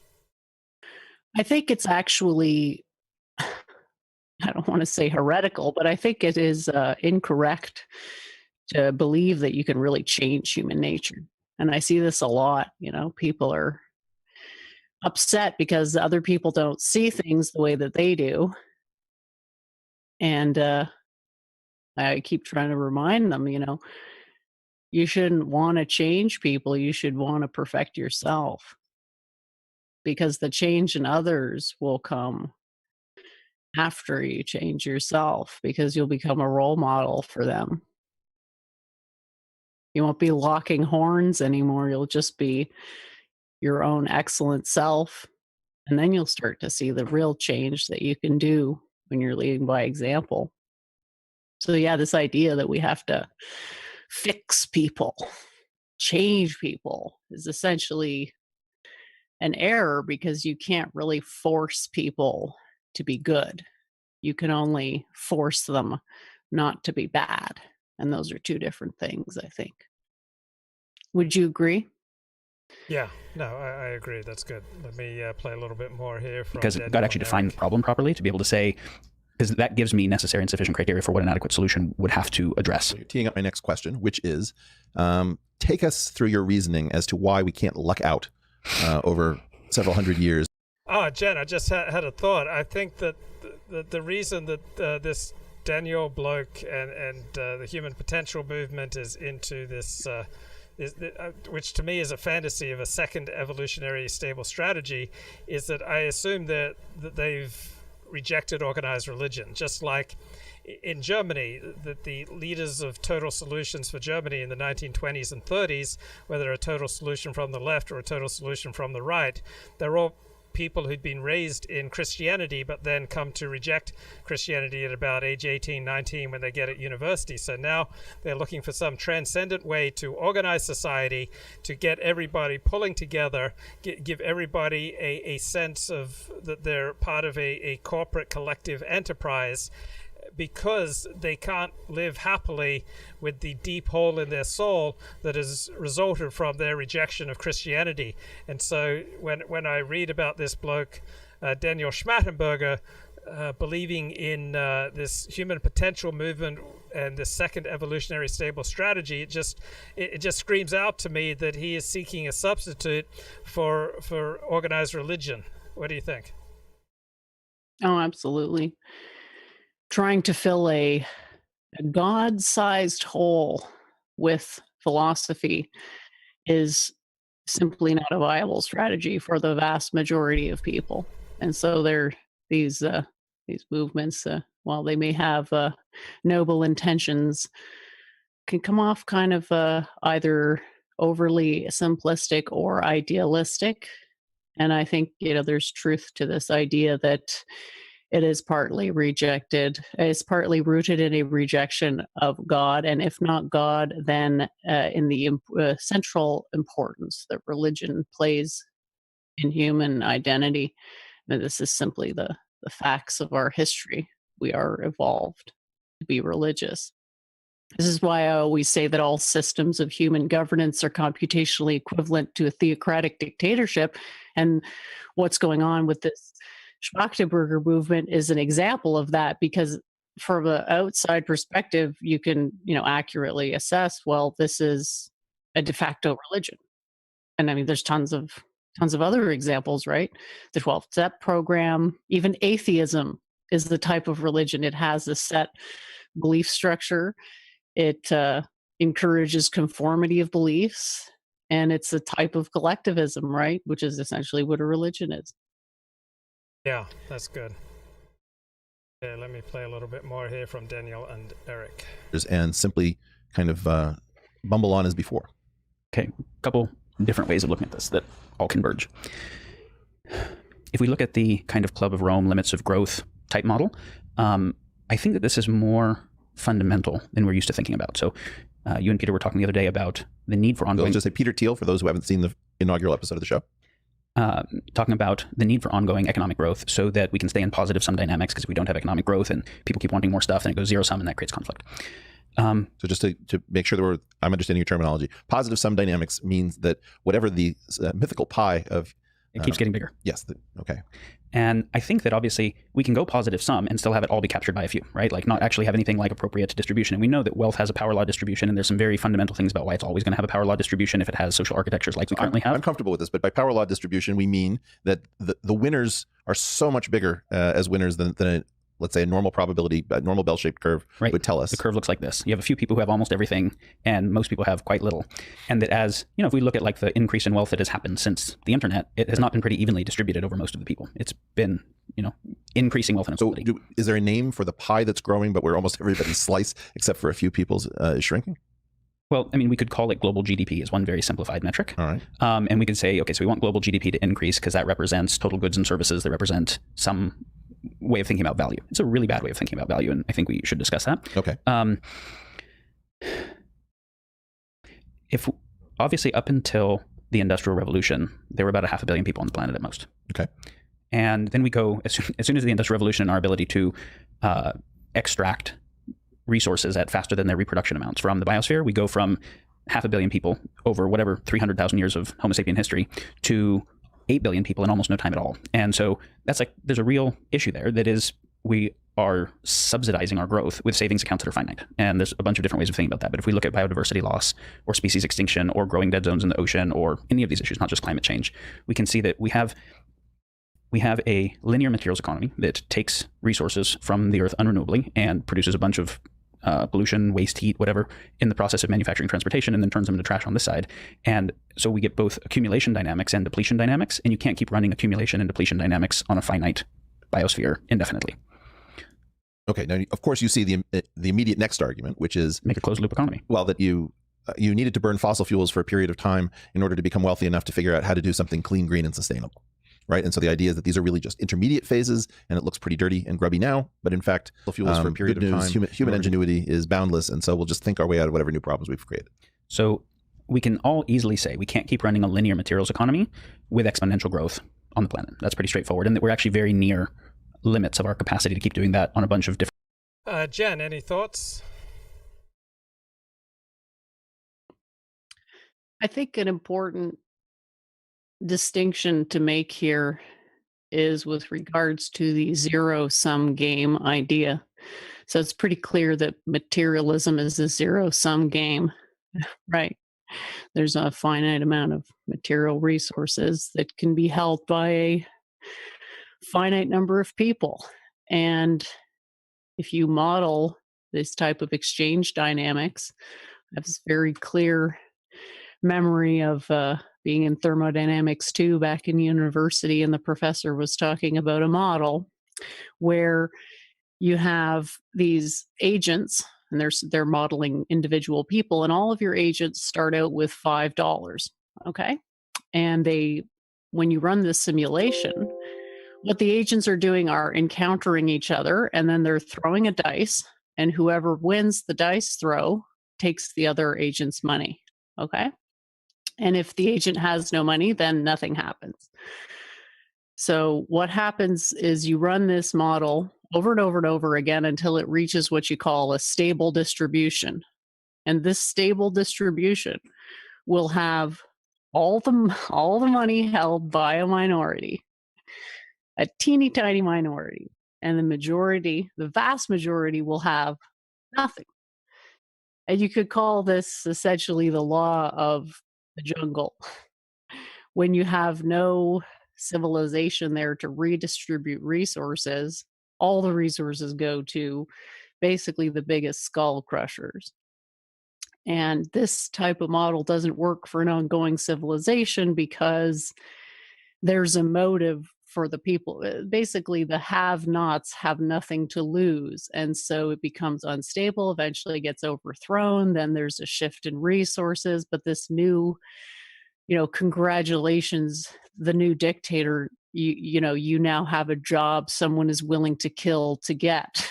So you're kind of in a situation of like gangarchy. That is why we have a civilization. Part of the role of civilization is to redistribute resources in such a way that people don't just overthrow the person or the group, the tiny collective with all the resources. And so clearly there's a problem for people who have essentially, as you said, infinite greed, infinite desire for social status, which is why the solution is to create a status model which is not solely based on materialism, because the spiritual realm is not subject to the same conservation laws as the material, i.e., if I give you knowledge, I don't lose any knowledge in the process, do I? Right. Yeah.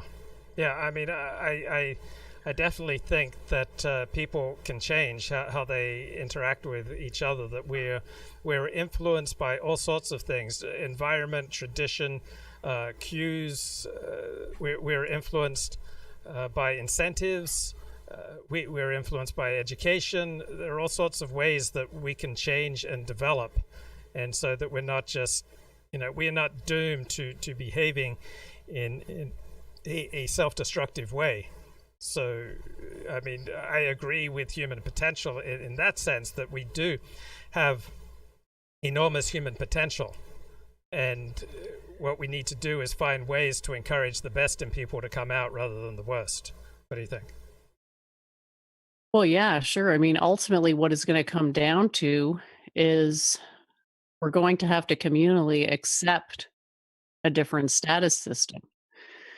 We can no longer rely exclusively on materialism for status, because if we do, it works in the short term, but in the long term, it leads to something which is increasingly unstable. As we saw with the recent coronavirus disaster, I think it's the owner of Amazon is now set to become a trillionaire. So he's made money off this essentially. So the distribution of assets has shifted in this direction of more held by an increasingly smaller group. And we know that the more that happens, the more have-nots you have, and the more likely there will be some type of displacement or collapse, because people basically, on the whole, have nothing to lose. Yeah. We're here from Daniel and Eric. Different atomic cycles. So then we say, okay, well, we have to go closed loop, where the new stuff that we make comes from the old stuff turns into new stuff, and that we're able to do that closed loop cycling of matter using renewable energy. And so this is one necessary dynamic, but this already doesn't look like the model that you were mentioning of society hobbling along mostly the same, because that's actually really, really different. That would already be a significant change, not maybe as significant as a warp drive, but it would be a fundamentally different type of civilization. Okay. And so I would say that movement to a closed loop materials economy is necessary, but nowhere close to sufficient. One thing that's going to come is if I want to run anything like capitalism, just from a materials economy basis, where I'm going to have to keep growing the capital supply year over year just to keep up with interest, right? There's an exponential expansion of the monetary basis that is required for capitalism to exist. So then to not debase the currency, we have to keep growing the goods and services. And I can't actually, in a closed loop materials economy that is near the carrying capacity, I can't keep growing the goods and services indefinitely. So then, of course, the argument is, well, we can do it almost all digitally. And it's a bit of a complex argument, but I would say there are some coupling coefficients between how much virtual value we have that keeps being valued, that doesn't go into diminishing returns, relative to how much physical value. That there's some coupling coefficients between atoms, energy, and bits that make up the materials economy, and then also time, human attention. So I don't think that we can keep running a exponential capital expansion, but I'll make a simpler argument. Capitalism and nationalism, but feudalism is also an example, are rivalrous game theoretic structures, some in-group competing against some out-group. And we can play coordination games where we'll coordinate with each other if it's more advantageous, but we reserve the right to defect and go zero-sum on each other if that's more advantageous. And we have been employing more and more powerful technology to play rivalrous games. That means more and more potent warfare, more and more potent extraction. So YouTube live streaming is down right now, but I'm still recording. I'm still sending it out via Periscope and Twitch.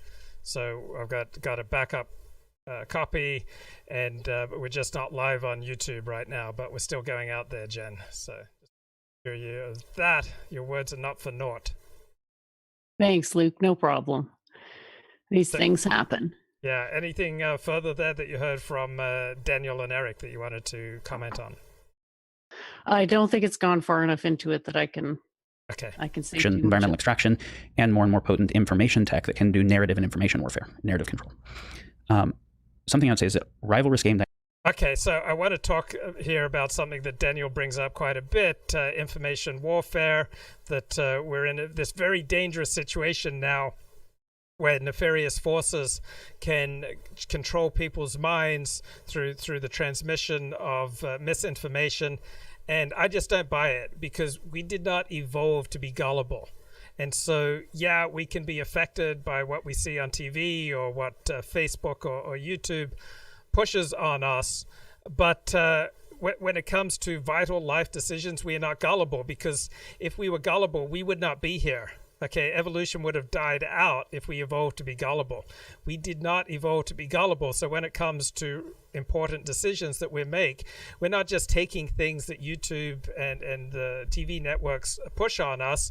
We make the best choices we can. And so the reason that we had all this fake news controversy about Donald Trump supporters is that when they went to the mainstream news media, they found virtually no support for Donald Trump. So they had to go to alternative sites to find rational reasons to justify their support for Donald Trump. But their support for Donald Trump was not built on fake news. The fake news that some Trump supporters would use was simply what came to hand, the only explanations that they could find to justify what they were doing. But people decide who they're going to support in politics, and then generally speaking they look for reasons to support their choice. So I don't agree with Daniel that there are all these nefarious forces suddenly, in an unprecedented time in history, who are shaping people's minds using misinformation. I don't buy it. Jen, your thoughts? Well, we certainly are evolved to be gullible. Absolutely. So historically, the way that it's gone is that a minority, basically a minority has always governed the course of civilization. It's just a question of what minority. And the way it worked in the distant past is that this ruling minority was benevolent, and they had access to a significant corpus of knowledge and information that the average person has neither the time nor inclination to understand. And so what they developed was a status system of incentivizing virtue. So people would perform various rituals, learn various things, such as mathematics, that maybe the immediate benefit to knowing such things is unclear, but in the long run, you can think better and you can draw better conclusions thanks to this knowledge. So absolutely, we are evolved to be gullible. This is why religions are different from each other, because what people will go along with is to some extent biologically determined. I mean, obviously, people are gullible if they believe the contents of religious scripture, because science tells us that for the vast majority of it, it cannot possibly be literally true. So yeah, we have it's sort of a duality in a sense. We feel very intelligent. We are very intelligent. We are better at judging the truth than any other animal, but we are not supremely objective in our decision-making process, and that gap can be quite significant between what is and what works. So I would disagree with you. I think by and large we are quite gullible, and what is important to us is status, by and large, not an actually rational, accurate understanding of what is going on. Well, this has never been well known. If we evolved to be gullible, then how can we still be here? We would have died out if we evolved to be gullible for significant choices. How did we exist over tens of thousands of years if we evolved to be gullible? Wouldn't we not have died out? No, the gullibility was actually a positive. When the government, when the ruling elite is benevolent, gullibility is good. Because if someone is telling you to eat an apple and you don't want to eat the apple, but you do it anyway because you trust that person and you want to impress them, You eat the apple and it's good for you even if you don't like it, right? So it's good to obey the edicts of a benevolent master. And this is essentially why things have gone as wrong as they have, because we've switched an honor-based virtue system for a virtue signaling system where people will, it's essentially abusing the prestige that allows you to influence people for their own benefit, but instead of influencing them for their benefit, you're influencing them for your benefit. That's why things have been going downhill, because people's naivete and gullibility has been taken advantage of, whereas historically that was actually a plus because they were obeying orders from someone who is far wiser than them, who actually cared about their own development, versus now they're just obeying orders for different reasons. Right, but for most of human history, there was no government. We've been evolving for millions of years. Government, as we know it, is only in the last, last 500 years. So we were evolving in a situation where there was nothing like the government we have now. So most of human evolution occurred way before we had a government. Well, we've had a ruling elite for thousands and thousands of years, Luke.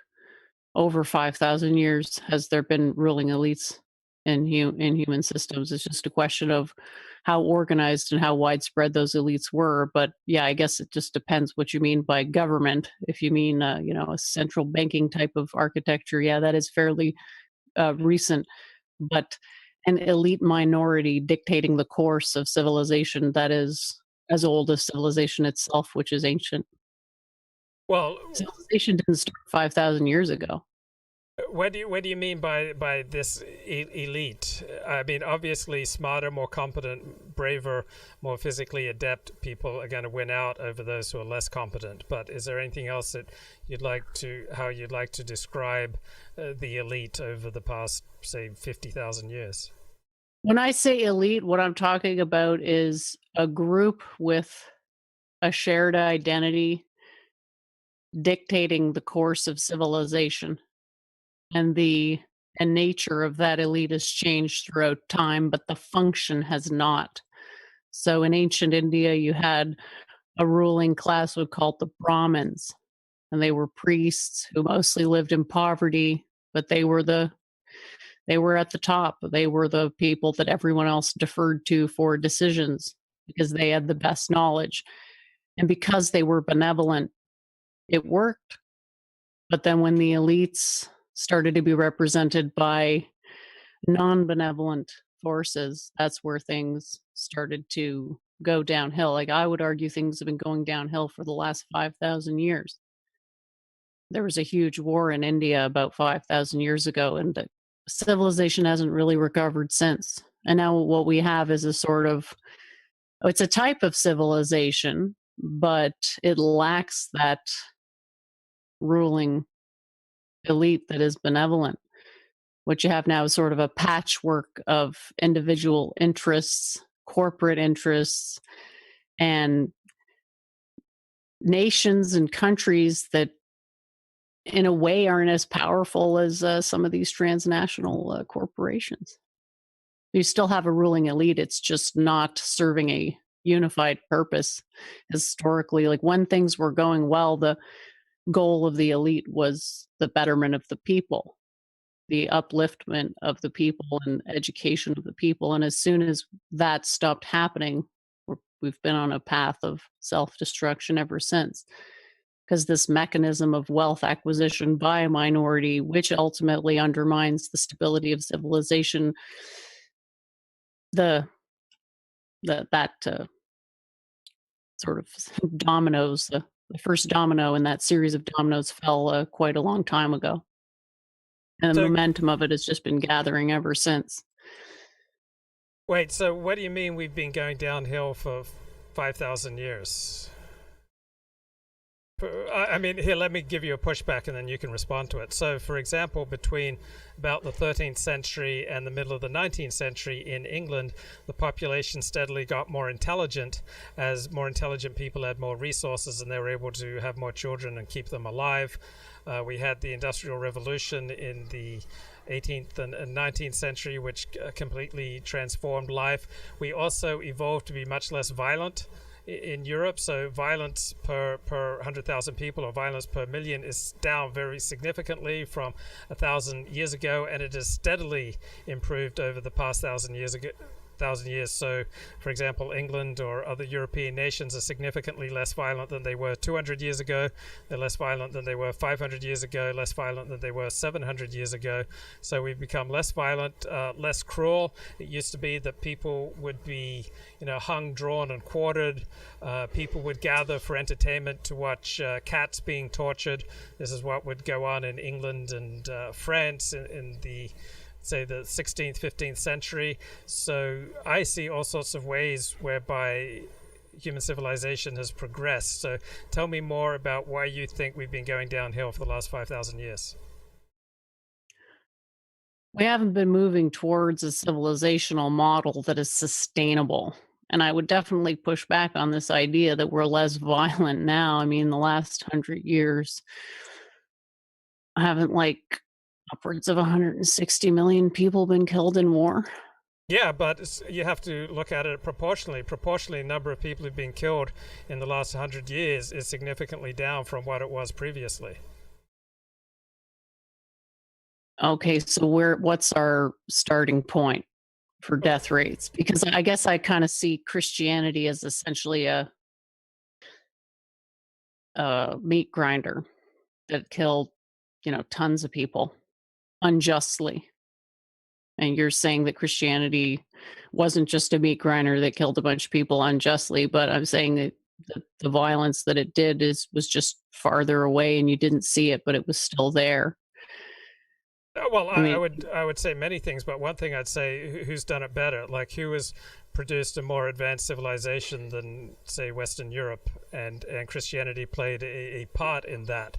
And sure. I mean, but it's a question of how do you define an advanced civilization? You're saying material wealth equals advanced civilization, and I'm saying the degree of material wealth is actually a sign of a decay of civilization because it's people putting their energy into materialism, which is finite, rather than spiritualism, which is infinite, which will eventually be self-terminating. Okay, so to me, material wealth is a part of civilization. It's not even necessarily the most definitive part, but the dramatic decrease in criminal violence that we've achieved in the last 150 years in the first world, to me, makes it far superior to any other civilization of which I'm aware. But give me some examples. What are civilizations that you regard as superior to the civilization achieved by Western Europe and the United States over the past 150 years? I don't even count those as civilizations, frankly. I think there's only one civilization, and that's the Indian civilization.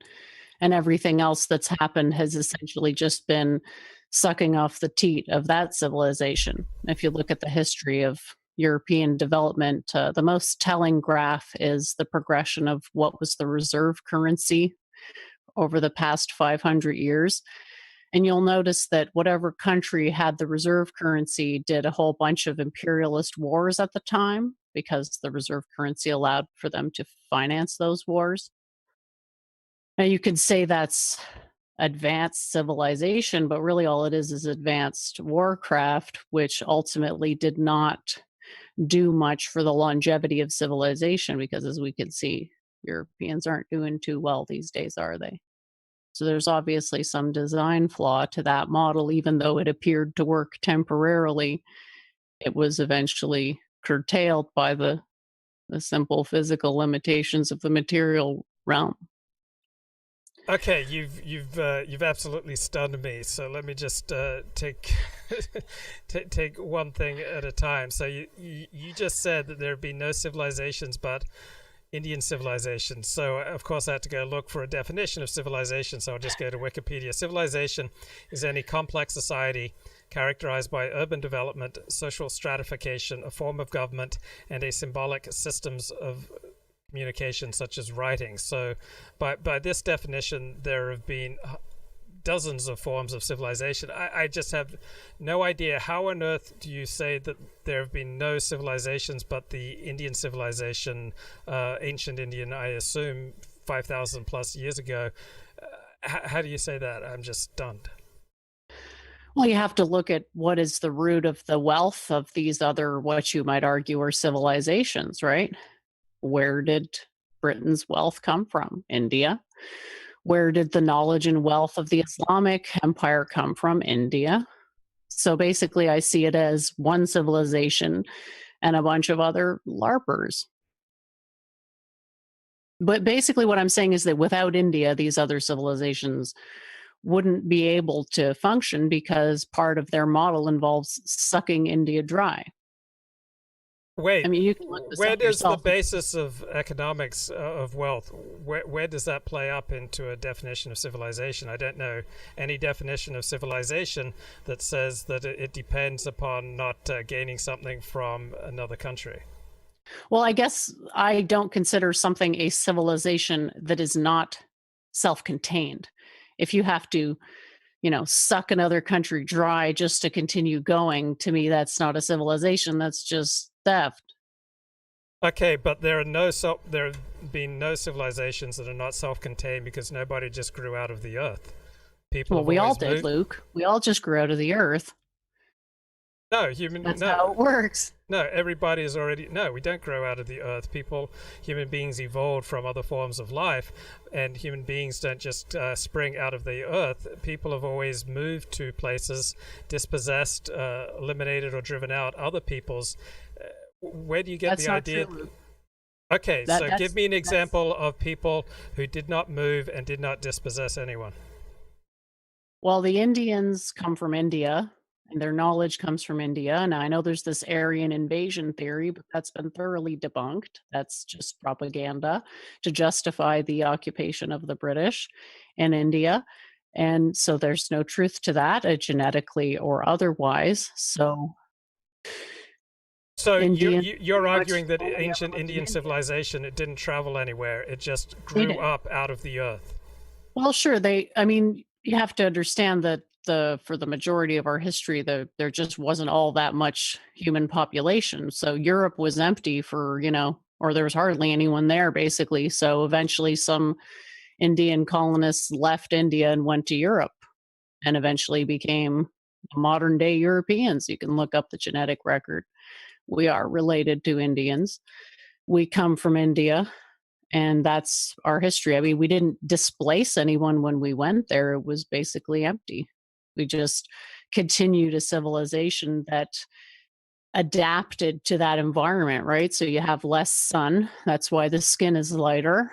And you have more of a need to eat meat because of the harsher environment. So as a result, we have a larger frame than the Indians do.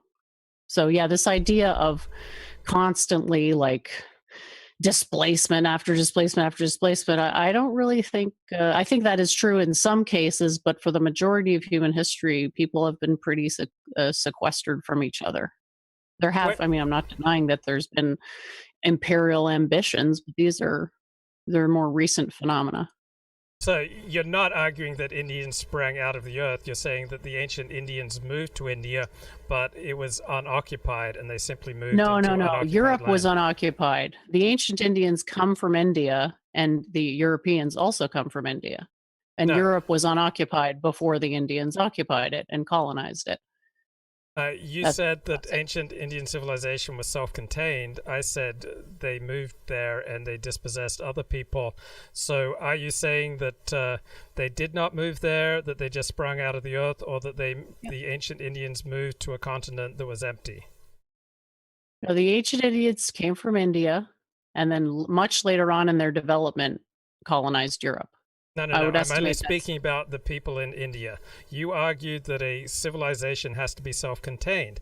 I said there aren't any people that have sprung out of the earth. So either the ancient Indians sprang out of the earth or they moved there. So yeah. I just want to get which is it. Forget about Europe. Forget about every other place on the earth.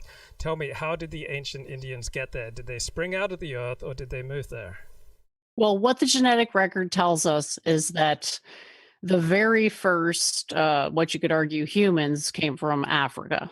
That's what the genetic record tells us. So I suppose you could say that the crib of humanity is Africa. But to say that doesn't really tell us much because we were not civilized at that point. We would not be recognizable as humans. Like if we could see these ancient humans, we wouldn't recognize them as humans, right? Because of their lifestyle. And then people started to move around, and you can look at the genetic history to see the approximate directions that they took. They went into India, they went into Asia, and some of them stayed in Africa, and they continued to evolve and develop. And the fact that they evolved and developed in these particular regions brought forth particular characteristics within them that were determined by those geographic regions. So, once again, are you saying that when they moved into India, there was no one there that they were dispossessing, and that's part of the reason why? That's what the scriptures. That's what the scripture says. Yes, I cannot validate it myself, but that is what the scripture says. Which scriptures? The Indian religious scriptures say that they chose India because it was the most beautiful place in the world and that it was unoccupied before they showed up. I can't validate that, obviously, but the genetic record indicates that the people in India now are the same people that were there in antiquity. Okay, so the basis. See, I was just stunned by what you said. So now I understand the basis of your position is that the Bhagavad Gita is historically accurate. Well, sure. I mean, okay. I think there's evidence for it. That there was a big war in India about 5,000 years ago, and yeah, that's essentially when things started to go downhill. Okay, so I'm not aware of anybody who has the definition that civilization means that you're self-contained. Who else argues that, or is that a position that's unique to you? Yeah, it's possible that I'm the only one who feels this way, and in that case, there may be, maybe you have a point, and India is not the only civilization. To be a civilization has to be long-lasting. And 5,000 years is actually not that long, so I don't see any other civilizations. Perhaps the Chinese or some Asian groups have had long-lasting civilizations as well, but they were highly influenced by India. So again, it's like a question of what you define it as, but maybe my definition is not accurate, so I take your point. Well, it may be just unique, so I didn't... I mean, it shows my ignorance. I had no idea that this was your understanding. If I'd done my homework, I would have been more prepared. But I mean, you've got your own definition of civilization, which may be based in all sorts of texts I'm simply completely unaware of. I've never heard this position that you've articulated. So, aside from being self-contained, how would you understand civilization? An organized human society that has norms which are determined for the benefit of the longevity of the society itself, that is self-contained. I'm sorry, could you just say that one more time? I just haven't encountered these thoughts before. The way I look at it is, without civilization, we're just animals. And civilization is essentially a way of forcing reciprocity. It's basically imposing social norms that, such as like no theft, no rape, etc., for the benefit of the collective. That's the difference. Yeah, I get that. But on that definition, then would you agree that there have been many, many civilizations? I suppose you could say there's been many, but part of my definition of a civilization is the longevity. So if it doesn't have a long-lasting character, then it's maybe somewhere between barbarism and pure civilization. I like to think of civilization as an ideal that we should strive towards. And so we have to kind of understand it in an idealized form so that we know what to strive for, i.e. self-containment, self-sustenance, and not living beyond our means. And a lot of these latter-day, quote, civilizations simply wouldn't exist if they weren't extracting resources from other groups. And ultimately, I see that as a self-terminating practice. Interesting. And India is incredibly ethnically diverse. It seems impossible to look at Indian people and the very distinct castes and think that that they make up one people. They seem to be many different people thrown together who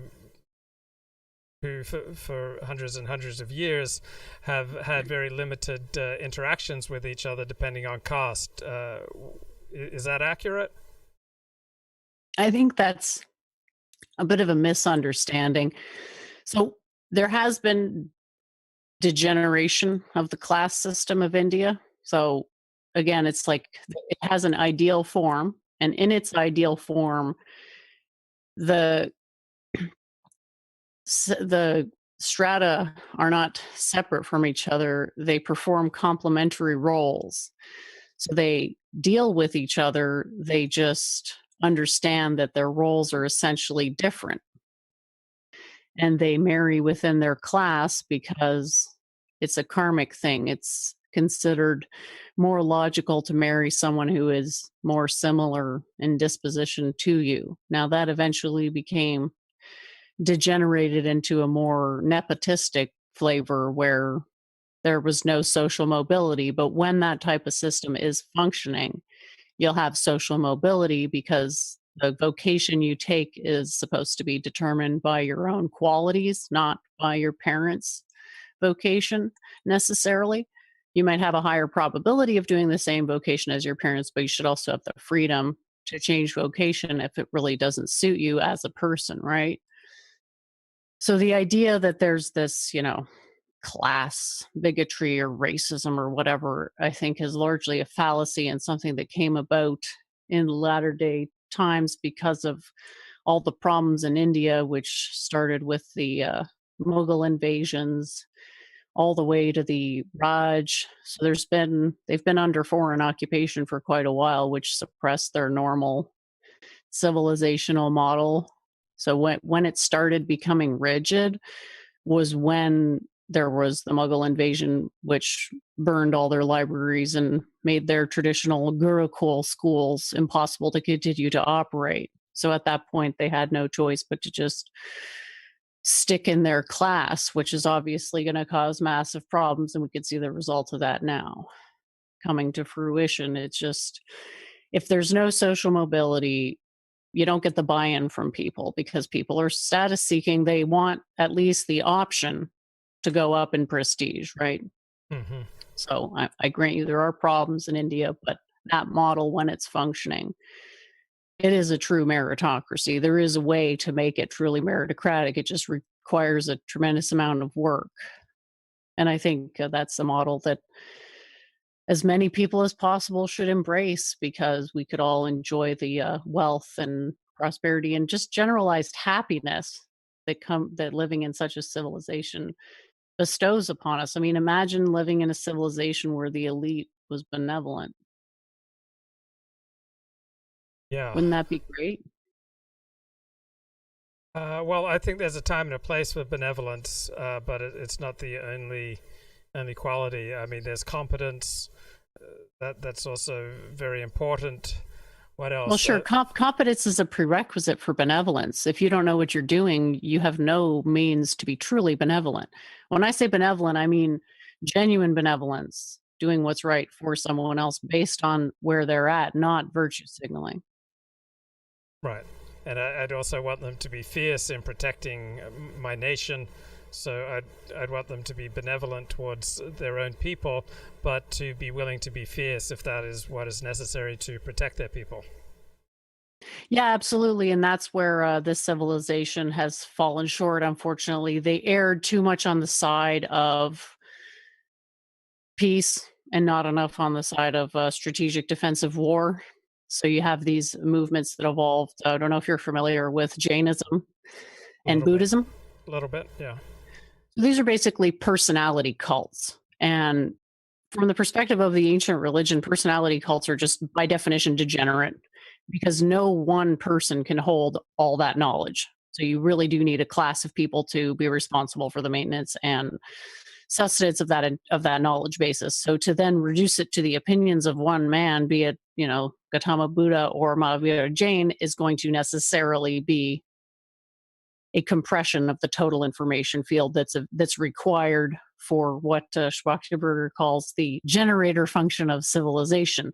So what both of these people did was essentially degrade the capacity that this civilization had to defend itself. Because I don't know if you're familiar at all with Jainism, but they basically go full retard with ahimsa.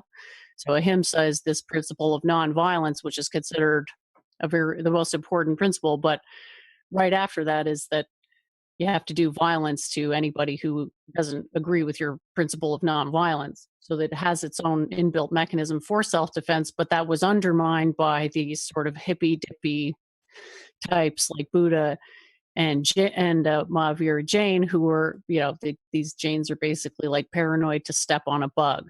They're vegans, vegetarians, they don't want to hurt anything. Like they won't even dig up their garden because they're afraid to kill a worm, which is obviously, you know what I mean? Like it's going overboard. So I think that's probably the biggest weakness with the system, is not being fierce enough in defending itself. So I take the criticism. It's something that has clearly been an issue and nobody's perfect. So maybe now that we have all the knowledge and information available to us, we can bring it all together for a model that will actually work long term and won't be self-terminating, because that's not going to be good for anybody. I would hate to lose what little scraps of knowledge are still surviving from antiquity. And I do feel like that's a real risk with all the hysteria and bigotry that we see in the modern day. Unfortunately, a lot of people are quite averse to what you'd call transcendental knowledge. Okay, I've had to go back about 6 minutes in this interview because I was thrown, one, by ideas that I'd never thought before, and two, by YouTube going down. So guys, get ready. I'm going to replay some of this discussion here between Daniel Schmachtenberg and host Eric Bumble Weinstein. on as before. Okay, a couple different ways of looking at this that all converge. If we look at the kind of Club of Rome limits of growth type model, I think that this is more fundamental than we're used to thinking about. So, okay, so I don't think there are any limits of growth. That as, say, oil gets scarcer and becomes more expensive, we'll simply transition to a different form of energy. So I don't buy that there are limits of growth. It's just that the way that the growth will express itself will be different. Do you agree that there's limits to population growth? Yes, but I'm not sure what they are. Oh, okay. The need for ongoing... Let's just say Peter Thiel, for those who haven't seen the inaugural episode of the show. Talking about the need for ongoing economic growth so that we can stay in positive sum dynamics, because we don't have economic growth and people keep wanting more stuff. Okay, so GDP is a terrible measure of economic growth. So if he's going to make that argument, I completely agree with him. We should not be basing national policy on the GDP.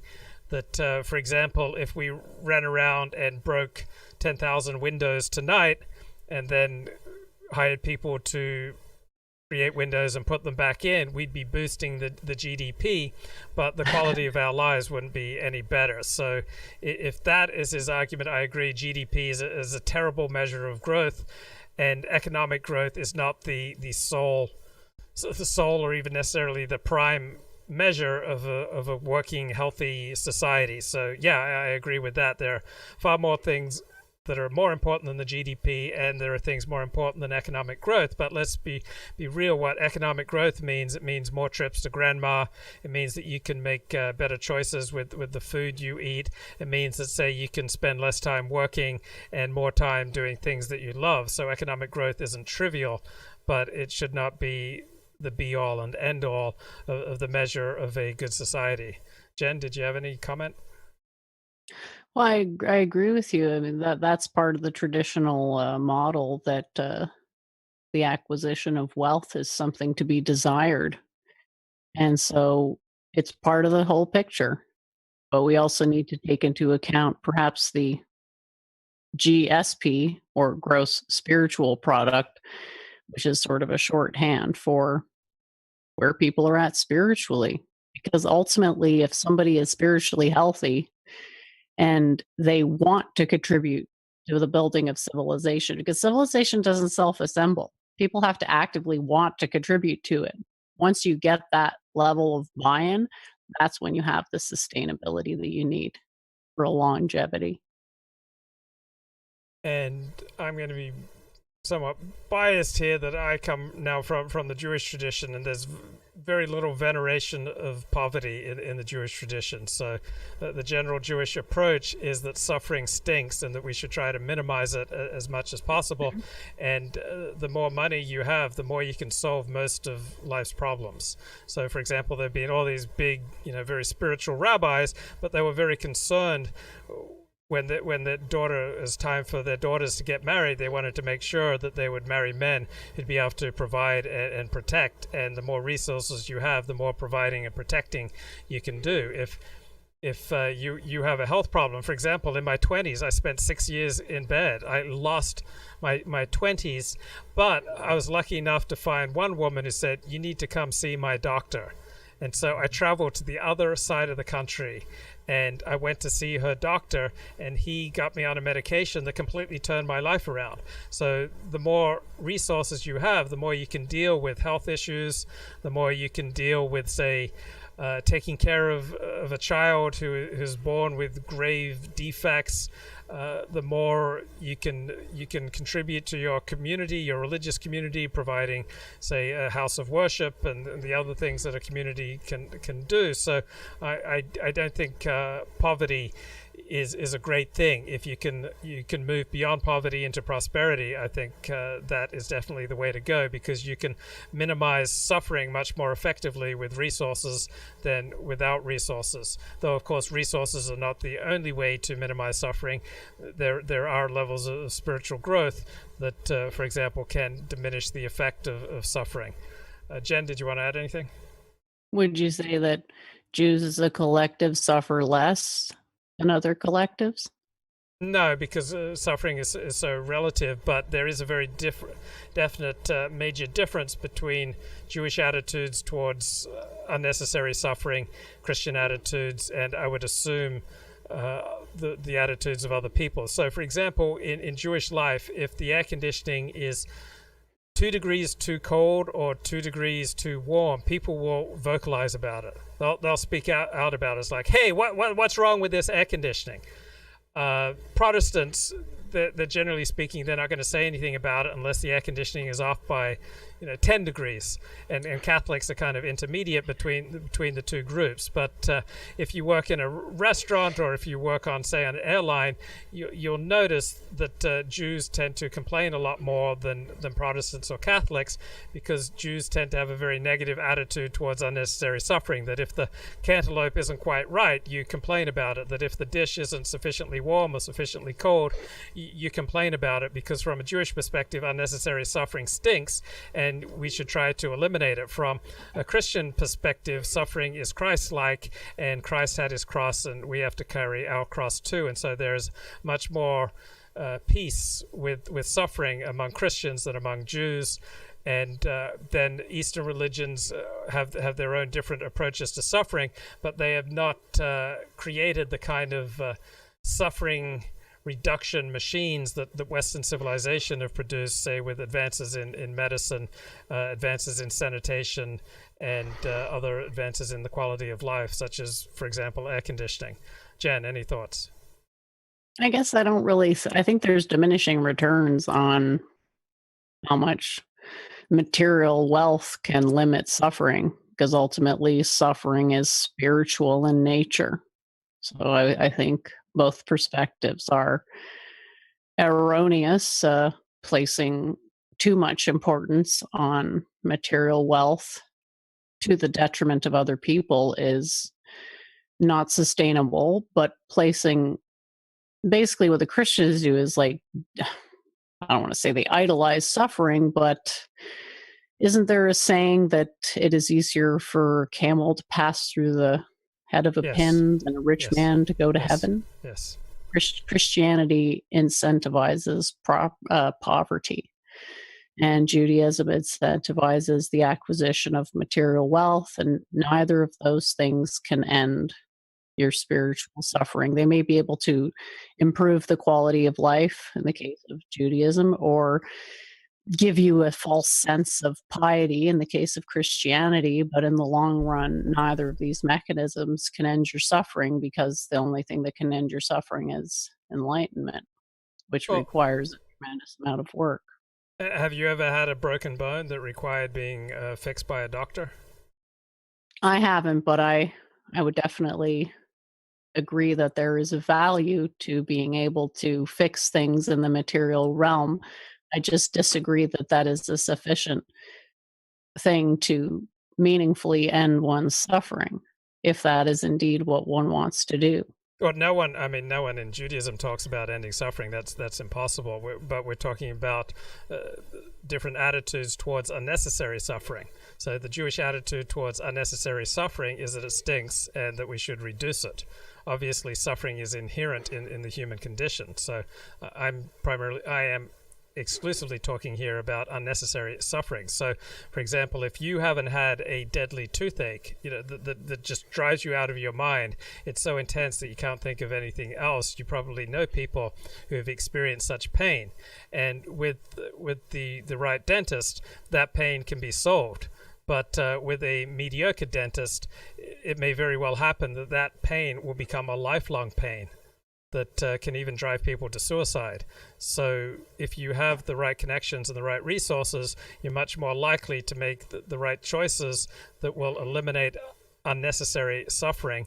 On the other hand, if you don't have the resources and you don't have the connections, you may very well and frequently do get into a position where this intense suffering becomes so long lasting that you choose to kill yourself rather than endure it any further. Any thoughts, Jen? Yeah, I don't think anyone would disagree that physical suffering can and should be limited. I think there's another aspect to it, which is the spiritual suffering, which is significantly more complex than just going to a dentist for a toothache. You certainly aren't going to get any disagreements from me that we should have the means to mitigate physical suffering. But I would furthermore assert that we should also have the means to mitigate emotional and spiritual suffering. And I think that's where things are coming up short in the modern day. We simply don't have the tools to do that meaningfully. Right. I mean, haven't you have you ever had to work a job that you hated simply to pay the bills? Have you had that experience? I suppose I've had jobs that I wasn't crazy about, but I'm kind of an eternal optimist. So even if the situation's suboptimal, I try to see the good side to it and learn a lesson out of it. But yeah, I've definitely had less than ideal jobs. I wouldn't say I hated the job, though. I can't remember ever feeling hatred towards my job now. Oh, for virtually all of human history until recently, most people have had to work very difficult jobs that were frequently life-threatening. That your alternative was either starve or work a job that at any moment could result in you getting maimed, and certainly would result in chronic health problems. And that's been the nature of the human condition. People have not had the opportunity to work jobs, generally speaking, that they didn't hate. Instead, people have had to work jobs like working in coal mines or doing other work that was just absolutely brutal. And the possession of resources would spare you from having to sacrifice your life. So that's why to me it's always been important that while the possession of resources is not the most important thing in life, it's far better than, I mean, think about right now, you've got millions of people working in food delivery and doing other jobs that threatens their very life, and I assume that hundreds of people have died because they had to work during this pandemic and they had to work a dangerous job. But if you had sufficient skills, sufficient education, and you made sufficiently good choices in life, you have not had to risk your life during this pandemic to the extent that more desperate people have had to do that. Any thoughts? I think for a lot of people, no matter how good of a choice they made, the circumstances are simply such that they're not going to be able to improve their situation much. We don't live in a meritocracy, and people are largely confined to the circumstances to which they're born. So then it's essentially a game of luck. And the number of people that live, enviable lifestyles, I would say, is pretty low. So if it's just a game of luck, we're not exactly stacking the deck in our favor. Well, what if you're reborn as a poor person who has no way of getting a better education or improving themselves and is just stuck? Wouldn't you want a benevolent dictatorship to at least give you guardrails, help you out, give you a minimum, a basic amount of care?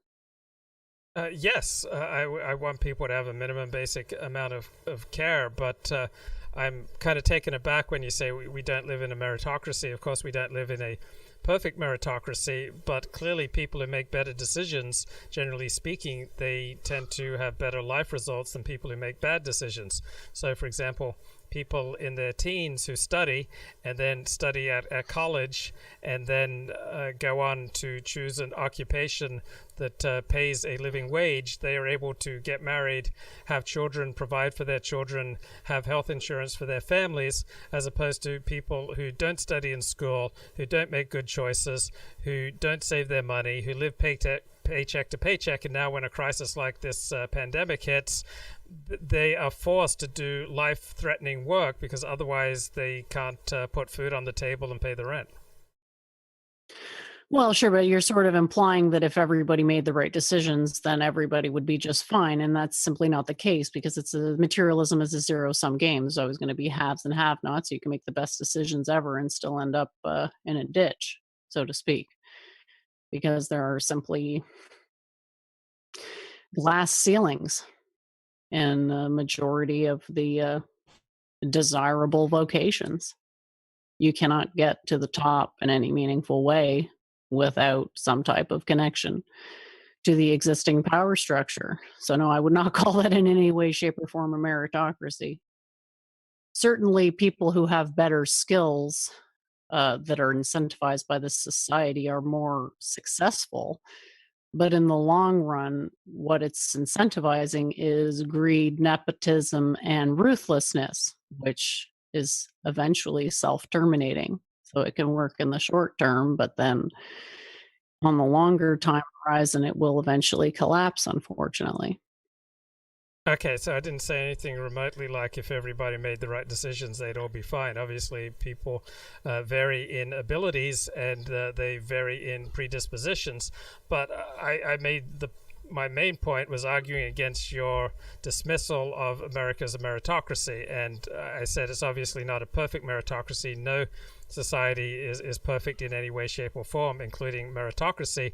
My argument was that people who make better decisions, they tend to have better results in life than people who make bad decisions. So you said that nobody can, I believe you just said that nobody can succeed without connections to the elite power base. Well, you take someone with a 140 IQ, if they choose to do a PhD in mechanical engineering, they don't need any connection to any elite power base. They just need to do the work. People who succeed in computer programming, they don't need any connection to an elite power base. They just need to be able to do the work. People who make money selling real estate, I don't see that they need a connection to any elite power base. I know a lot of people who got into real estate and made a ton of money. They didn't have any particular connections. They just worked very hard, and they were charming, and they were diligent, and so they moved ahead. So there's a difference between perfect meritocracy. So obviously there's no perfect meritocracy, and then on the other hand, there's the attitude that nothing you do matters. So between those two, in your understanding of, say, the United States and Canada today, are we closer towards the pole of nothing we do matters, or are we closer towards the pole of meritocracy? Well, it depends what you mean by like status at the end of the day. Does status just mean money, or does status mean influence? So I would say there's a very hard limit to the amount of influence somebody who is not associated with the extant elite can exert. However, there's so much money floating around because the US is the reserve currency base that, yeah, you can acquire a fair amount of resources based on your merit. So it really depends how you're defining it. Is it influence or money? Either. So plenty of people have made money without having any particular connection to the power base. But talking about influence, Matt Drudge has been the most influential journalist in the world over the past 20 years. He came from nothing. He didn't have any particular connection to the power base. He was working in the gift shop at CBS in Studio City, and he was scrounging around in the trash looking for news items to put on his blog. He created something that became incredibly influential. It wasn't given to him. So I go back. Do you tend more towards the position that nothing people do is going to amount to anything because everything's all fixed, or do you tend more towards the meritocratic? So these are two completely opposite poles, and obviously neither pole is going to be 100% correct. So I don't believe we're in a perfect meritocracy, but I believe that meritocracy explains life results more accurately than the opposite attitude, which is that everything is fixed. Which do you think is more reflective of reality in, say, America and Canada today? I would say that there is more of an opportunity to join what you might call the 1% financially speaking. So there's more ability for skilled people to make tons of money. So in that sense, it's more meritocratic financially speaking. However, influence speaking, it is not meritocratic at all. That one is pretty much 100% insiders. Well, then how does Matt Drudge, who works in a gift shop at CBS, become the world's most influential journalist over the past 20 years? Well, how do you know how he got his base? Oh, because so many people have an incentive to investigate. That if they had shocking news, that they would become more powerful, influential, and successful themselves.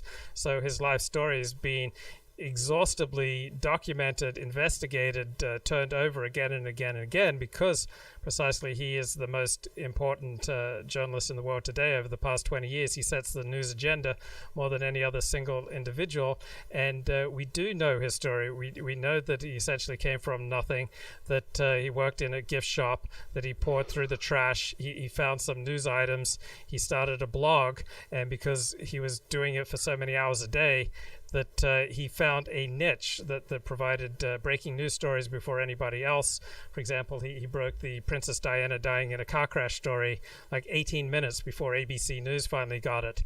CBS Newsweek magazine had the story about Bill Clinton and Monica Lewinsky, but Newsweek didn't have the balls to publish the story. Matt Drudge heard about it. He had the balls to publish it. So it seems to me fairly obvious that Matt Drudge succeeded overwhelmingly on his own merits. But you're warranting that Matt Drudge is more the creation of an elite rather than a self-made man. Well, I wouldn't be surprised if he had connections to the elite, but that aside, he's an anecdote. Anecdotes don't change the statistic, and statistically speaking, there is a very hard limit to the amount of influence any individual can exert who is not affiliated with the extant power elite. I don't think anyone can really deny that. I mean, even if Drudge is 100% self-made and he never had any help from anybody, which I highly doubt, he's an anecdote, and anecdotes are irrelevant when talking about sociology. It's only statistics that matter. So I guess in a way it's meritocratic, and in another way it's really not. Well, Donald Trump, the elite were 99% opposed to Donald Trump. Oh, come on, Luke. That's controlled opposition. He's obviously financed by the elites. Okay, what's Some the elite. Okay, what's the evidence? I believe there's I think there's actually an interview. I don't know who it's with, and this guy's saying, "Oh, well, Donald Trump's worth more to us alive than dead, and that's why we haven't killed him yet." But I think you can look it up that he got bailed out because he had like tons of debt, and he got bailed out by one of these billionaires. So he clearly serves elite interests. Okay, so which elite were pushing for Donald Trump? Well, he has a lot of support in Israel, doesn't he? And he has a lot of support in quote right-wing media, and the whole hysteria on the left. I mean, you could argue that that's controlled opposition. It's like, well, Trump must be good because all these people are against him. It's like, no, he's just a guy who is put out there to make it look like there's change that's possible. But I mean, really, Luke, how much has he done? He hasn't put Hillary in jail, has he? He hasn't drained the swamp. He is effectively one of the elites. Look at his family. Well, he didn't have much support in Israel prior to becoming elected president of the United States. He just didn't show up on the map in Israel. And as far as the right-wing media being behind him, virtually the entire conservative establishment and virtually the entire Republican establishment was passionately devoted to opposing him. National Review, for example, ran a whole issue, Never Trump, back in January of 2016. So he essentially mounted a hostile takeover of both the Republican Party at first and then American politics because he had so little elite support. And so I'd ask you, like, who are elite institutions who were backing Donald Trump when he was campaigning in 2015? I can't think of any elite institutions that were behind him, while virtually all of our elites during the 2016 campaign were siding with Hillary. Well, I think David could probably tell you more about this. He was talking about how he was quite popular amongst the Orthodox Jews. Yeah, he has been since the election, but prior to the election, every Jew I know was laughing at him. Well, the Orthodox Jews are a minority, but they're disproportionately influential among Jews. Is that correct? Yeah, but this support for Trump came after he was elected president of the United States. So he rose to be president of the United States without almost any elite support. He rose to be president of the United States essentially with the elites somewhere between 10-1 against him or 99-1. I just can't think of any elites who were backing Donald Trump in 2015. What about Sheldon Adelson? Yeah, Sheldon Adelson had no enthusiasm for Trump. He only came around in 2016 once Donald Trump became the nominee of the Republican Party. Okay, well, that nevertheless doesn't change the fact that Trump has powerful billionaire backers from way back in his New York real estate days. It's a great narrative. I get it. I mean, it's essentially the Hitler narrative, right? Here's this guy. He's going to save you. I get it. I just don't buy it. Like, if you look at who finances them, it's power elites. It's people with tons of money. People who can throw money indiscriminately towards political parties, basically, but they fund both sides of it. And the media hysteria, I think, is just sort of a narrative to make people feel like there's a hope in hell that things are going to change. It's basically like QAnon. Hopium is probably the most dangerous drug. I'm a pretty cynical person, Luke, for somebody to come out of nowhere like that and everything that happened with Trump. I mean, I do think it was a bit of a forced meme. I do think it improves some things, but he's nevertheless part of the elite. Right, and I'd never said anything remotely close to what you just talked about. Here's this guy, he's going to save you. I mean, I didn't say anything. All I argued was that here we had a guy who the elites were dominantly against, and yet he became president of the United States. So I just don't think that things are as fixed as you see them. But I don't deny that there are conspiracies that go on, that there is a lot that we don't see, and we're certainly not living in a perfect meritocracy. But let me play more from Daniel Schmachtenberger talking with Eric Weinstein. Stuff, then it goes zero sum, and that creates conflict. So just to So zero sum creates conflict. A lot of things are zero sum. For example, if somebody, let's say I love Sarah, and I want to marry Sarah, and I win Sarah's hand in marriage. That means nobody else, I would hope, gets to fuck Sarah. Like, my relationship with Sarah is zero sum. I got her. Nobody else gets to fuck her. No, she isn't the wife to anybody else. She's not the romantic partner to anybody else. She is solely in a romantic sexual relationship with me. That's zero sum. Much of life is zero sum, and that can't be transcended. Now, parts of life can be moved from zero sum to not being zero sum, but much of life cannot be shifted from zero sum. Jen, any thoughts? I think the important distinction to make is that the material realm is zero sum. You know, like you say, you want a monopoly on sex with your wife, right? Yeah. That's zero sum. Whereas the spiritual is not zero sum. So absolutely, we have this, hard limit to materialism that doesn't exist in spiritualism. So the question is basically, how do we shift our spirituality to channel our human desires, i.e., desire for status, aggressive impulses, etc.? How do we channel those, bearing in mind all these facts that we don't live in a world that's of infinite supply? We have hard limits to those things that at some point needs to be taken into our scope of view and our status system. Right, but there are also a lot of human relationships that are zero sum, not material. One hoping for a monogamous relationship, that's zero sum. Also, best friends. If I'm best friends with Dennis, then that means he has no other friendship before me, and I have no other friendship before him. So all sorts of relationships that are not material are also zero sum. Sure. All I'm saying is that the purely spiritual is not zero sum, i.e., teaching someone knowledge doesn't diminish your own knowledge.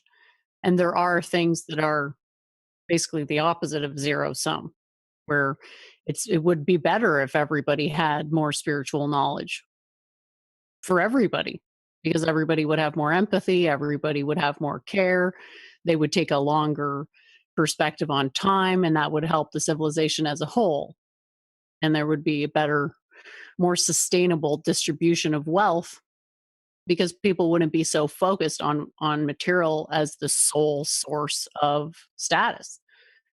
So yeah, I mean, the whole best friend thing, I don't know. Yeah, maybe there's some truth to the idea that there are elements of the spiritual which are also zero sum, but it isn't limited in the same way that the material is.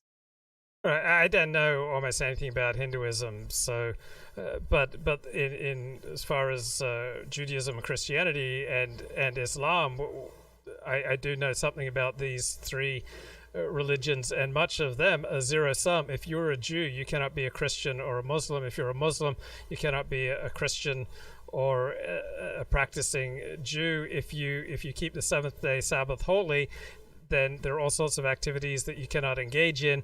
If you keep kosher, then you can't eat all sorts of foods. You can't eat in all sorts of places. You can't even eat the food prepared by anyone essentially who's not an Orthodox Jew. So certainly in the religious realms of Judaism, Christianity, and Islam, much of these realms are zero sum.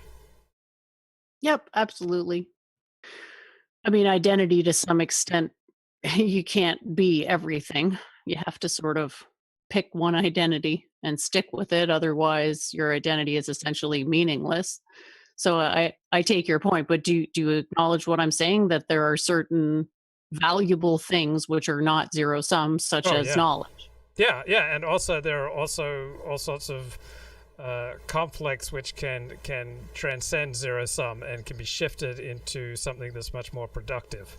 So definitely not everything is zero sum, but some things are zero sum. So any notion of moving beyond, any zero sum conflicts, I regard as utopian.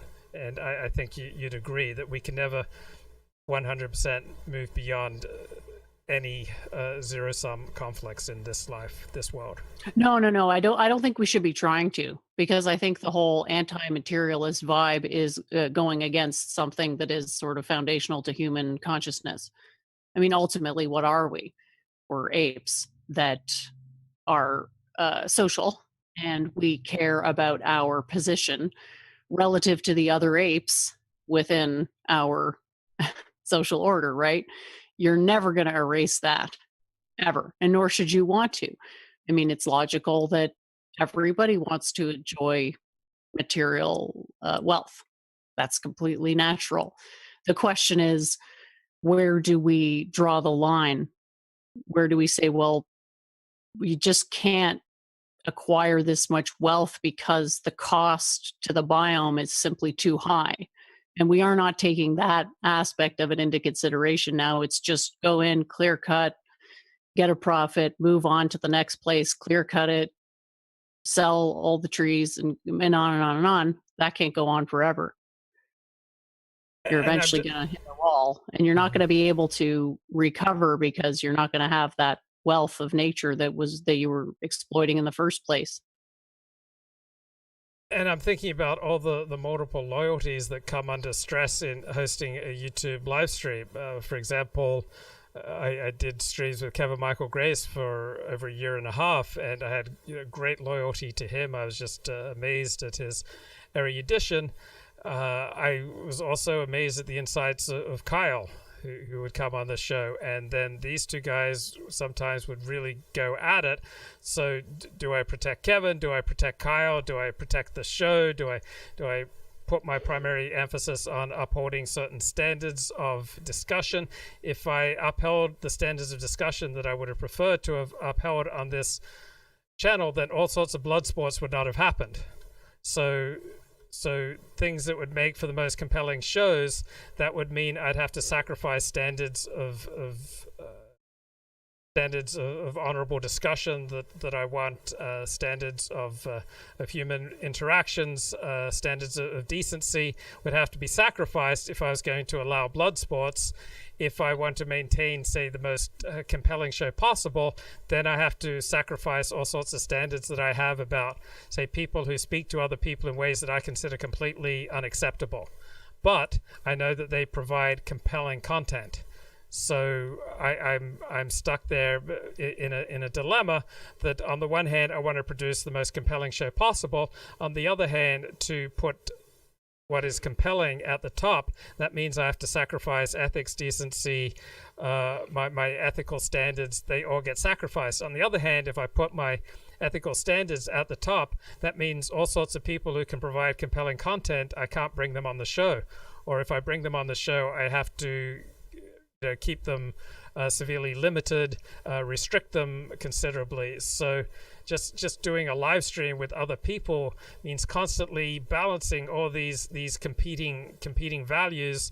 I frequently made choices that I then later regretted, or often I regretted choices that I didn't make. So it's incredibly morally and spiritually challenging to host a YouTube live stream. Any thoughts, Jen?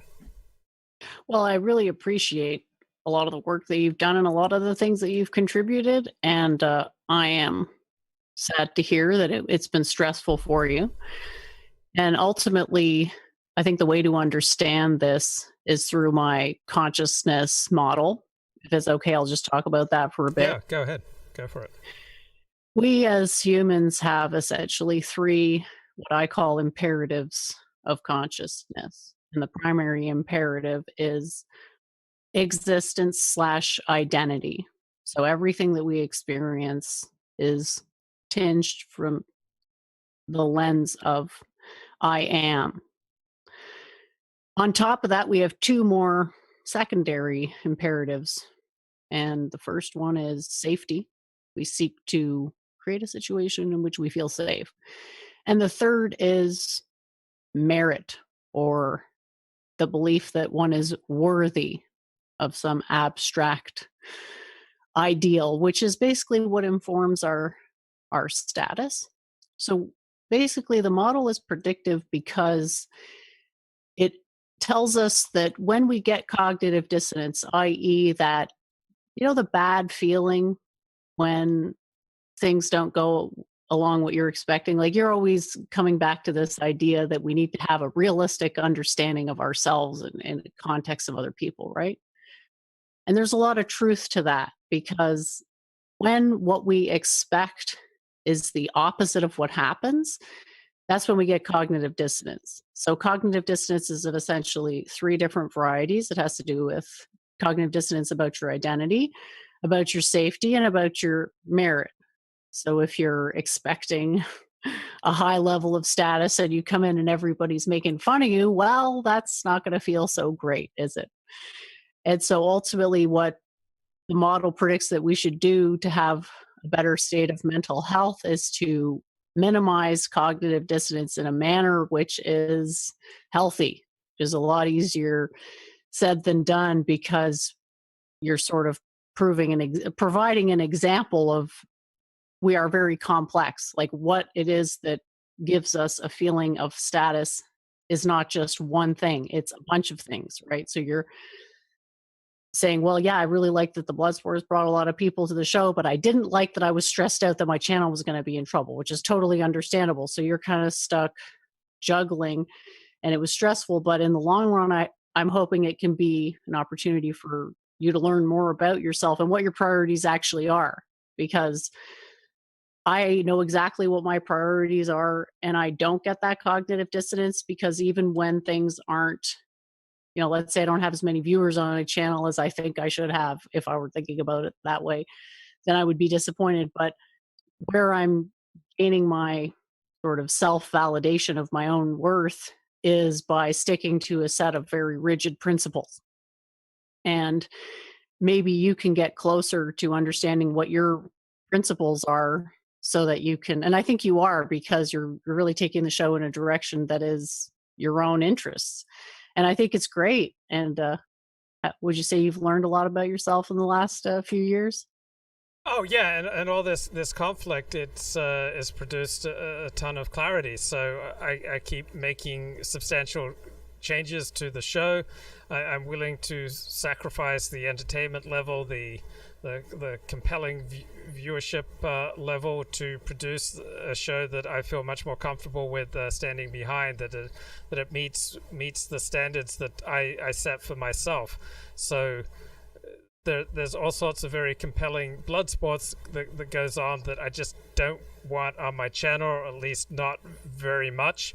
So what about you? You've had some pretty brutal exchanges on your channel. Did you never have second thoughts about, okay, on the one hand this is compelling, on the other hand people are getting unnecessarily carved up here? There have been times where I felt that a stream was not at the standard that I demand for myself, so I'll simply take it down. So I had somebody come on the show, Week in Review, and Dubit had already retired for the night. So this was towards the end of the show, and he came on and was fed posting. And I gave him 2 warnings. I was like, look, you need to respect the YouTube rules, right? And he didn't. And so I simply took the stream down. And I'm completely fine with that, because I don't want to take the risk. But I'm glad it happened in a way, and this is why I'm sort of open to the exchanges with the unsavory characters, because I'm not afraid of what they're going to say. But at the same time, I don't want to make it my channel. I don't want people to think that my channel is the place to go for these unsavory blood sports, right? So it's a bit of a fine balance. It's a tightrope one has to walk. But I'm reasonably confident and happy with my decisions, because I know exactly what it is that I'm trying to do. I'm goal oriented. I'm pushing forward ideas. I'm educating people about science. And I've been in education for a very long time. I've been teaching since I was about 14, 15 years old. And as I've gone along, I've sought to hone my craft. And sometimes debating with people who are, totally opposed to you and hate your guts is actually a way to sort of be truly excellent in teaching. And that's what keeps me interested. But yeah, there's this whole balance with with the guidelines, right? And the last thing I want is to set myself back with getting the channel in trouble. So I do keep that in mind. And I think it's honestly not that hard to debate ideas without getting the channel in trouble, because you just keep it in the abstract, right? I mean, how important is it to make ad homs or to blame collectives exclusively, right? Like, or just avoid that behavior. I think it's something that can actually push people to be better communicators, because scapegoating is always an oversimplification of what's going on.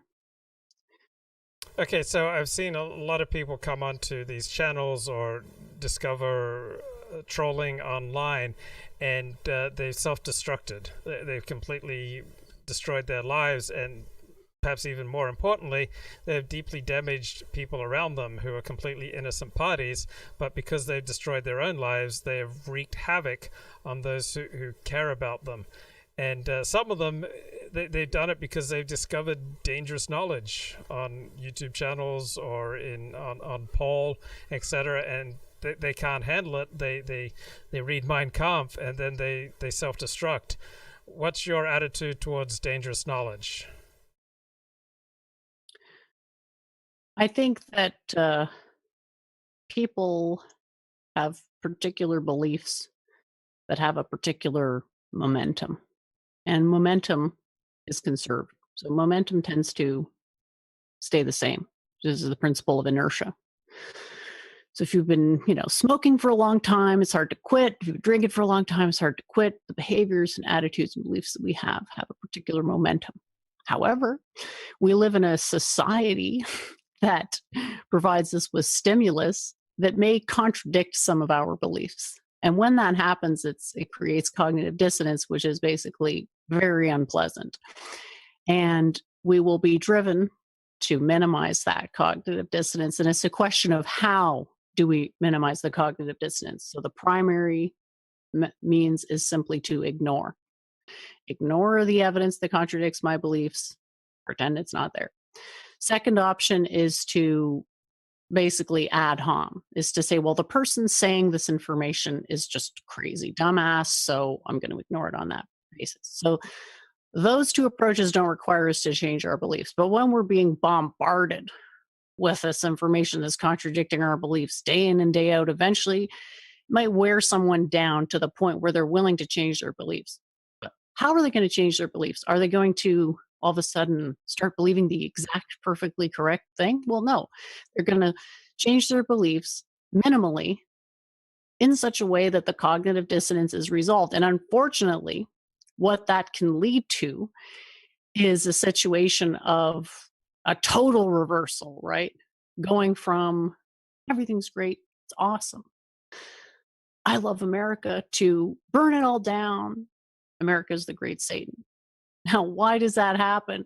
It's just sort of something about the nature of human consciousness that we're kind of lazy, because the truth is often nuanced and complex. It is indeed impossible to lay the blame of what's going on in the modern day at the feet of any one collective, no matter how generally you define it. Because the truth is that it takes two to tango, and things are complicated, and it takes a lot of willpower to actually be brave enough to see what's really going on. And for a lot of people, they read one book and become radicalized. They didn't have a particularly good state of mind to begin with, did they, if that happened to them? You've read this book, yes, and it didn't I've read it. radicalize you. 2 or 3 times, and to me it was just a book, and it was interesting to understand why certain people think a certain way, and there's no book that I fear, there's no set of facts that I fear, there's no theory that I fear discussing, there's nothing that I fear is going to radicalize me and or I just can't even comprehend of this happening to anyone. So when I encounter it, I'm stunned. Well, the intelligent thing to do is to have beliefs based on facts. But what most people try to do is to fit facts to their beliefs. And for so long as they are doing that, they will be liable to get cognitive dissonance because they're simply cherry picking things that fit with their beliefs and ignoring everything else, right? But at some point, everything else becomes increasingly difficult to ignore because we live in a globalized society. I mean, the consequences of our actions and the results of people's beliefs become, I think, increasingly difficult to ignore. That shows up on your doorstep. And most people lack the introspection, and they just don't have a very complex inner life. So why do people do things that they do? Most people would like to think that they do the things that they do because they're principled and they're holding to their principles and they're just acting out their beliefs. But what are they actually doing? They're acting mostly on impulse and instinct, and then they're rationalizing what they did retrospectively. Oh, I treated that person terribly, but well, they deserved it because they were such a bad person. Well, are they a bad person, or are you just rationalizing what you did? And for the most part, it's a case of fitting facts to beliefs rather than beliefs to facts. And that's always going to leave the door open for radical extremism, because eventually you're going to get stimulus that's going to cause you cognitive dissonance if you believe false things. And it's unavoidable. The chat says, Luke, why is it surprise you that people get radicalized by a book if it was very successful in doing so 80 years ago? So it was very successful among Germans who it wasn't very successful among all Germans. It was very successful among those Germans who already hated Jews, and it was very successful among those Germans who wanted to believe that Germany's problems were primarily the fault of outsiders. So I understand the human desire for a magic key, and I understand why Mein Kampf was appealing to a certain segment of Germans, but that it would appeal to an American whose ancestors probably fought the Germans in 2 world wars, that it would appeal to people who were, say, married, kids, thriving in their careers with so much to lose, and that this would then appeal to them, that this magic key book, that there's one magic key to understanding history, there's one magic key to understanding what's wrong with the West, and it's all this one tiny group, the Jews, that a normie would read that, and a normie who's successful and thriving in life, and then this becomes his energizing worldview. That absolutely shocked me. So, yeah. Here's the magic key, Luke. There's only one. Okay. Quantum periodic table. That's the only true magic key, because it tells us about everything that happens in the universe. But the appeal, you can understand the appeal of a magic key, can't you? Yes, I can. I mean, that's essentially what religion is. And this is why religion is so successful, is it basically gives us a way of understanding what's going on out there, no matter what's going on. Oh, things are terrible. Oh, it's God's will. Things are great. Oh, God loves us. Things are shit. Oh, God's punishing us. It's a way to minimize that cognitive dissonance. So the thing to understand is that is what everybody is doing. They just don't all have the same depth as you. And so they cannot do it with as much accuracy, because you have to want to truly minimize cognitive dissonance rather than just be reacting to it and changing beliefs to, the next easiest set of beliefs, which I guess for some people, it's these types of, I guess you could call it a scapegoating. Oh, well, your life is shit. Well, have you heard about the Jews? Oh, okay, there you go. Does that solve people's problems? Not really, because it's not the full picture, right? But it solves the problem of cognitive dissonance in the particular situation to a point that that person who is not very intellectually advanced is satisfied with. And that's why incomplete information is quite dangerous. So to some extent, it's sort of incumbent on people like us to provide more context and more information, because incomplete information does have this tendency to radicalize, because when you get enough cognitive dissonance, it can trigger you to become quite violent, that's not good for anybody. Yeah, Half Galician makes a great comment in the chat. Religion is to keep low IQs in line and high IQs from despair. I think there's some truth to that. I mean, Yeah, it's a pretty tough existence, right? I mean, it's not easy being alive. There's a lot of suffering, and there's a biological reason for that. Like, if we didn't have a tremendous capacity to suffer, we wouldn't have survived. Because if getting mauled by a tiger felt like an orgasm, you'd be dead long ago. yeah, yeah. Okay, I think I'm going to start to wrap up the show. So why don't you share with us some final words, any thoughts, reflections that you'd like to say, Jenn? Well, thanks a lot for having me on, Luke. It's been a great conversation. I didn't get a chance to get to my historical narrative, but that probably take too much time. So maybe I could do that in the future. But I noticed Nitrogen 50, and I think asked, well, tell us what's really going on. I actually do have a bit of a story that I think is a nice narrative that sort of explains maybe the last 3,000 years of human development. And it does it in such a way that it's not scapegoating, but it's allowing for people to take maximum responsibility for their own lives, because ultimately it's about changing incorrect beliefs to the correct beliefs and moving in a direction that is ultimately going to be sustaining. My channel is Church of Entropy. For those who are interested, I have a weekly show that I really love with my friend Duvid. It's usually Sundays at 8 or 8:30 Eastern time. We talk about meta-analysis, science, consciousness, and whatever it is that's on people's minds. It's been going for over a year now. Really appreciate Duvid's contributions there. I will post a link to my blog in the chat. Just wanted to say thanks again, Luke, for having me on and for the new direction your show is taking. All the best, and I hope things are continue to go in a direction which is good for your personal development. Thank you. And so I've posted a link to Church of Entropy's video channel in the video description, and I've also posted 2 links to her blog in the video description. So by all means, head over there. And I'm just learning about music beds, so I'm going to take us out with a little bit of music.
Good night, goodbye, God bless. Stay off the crack, stay in yeshiva.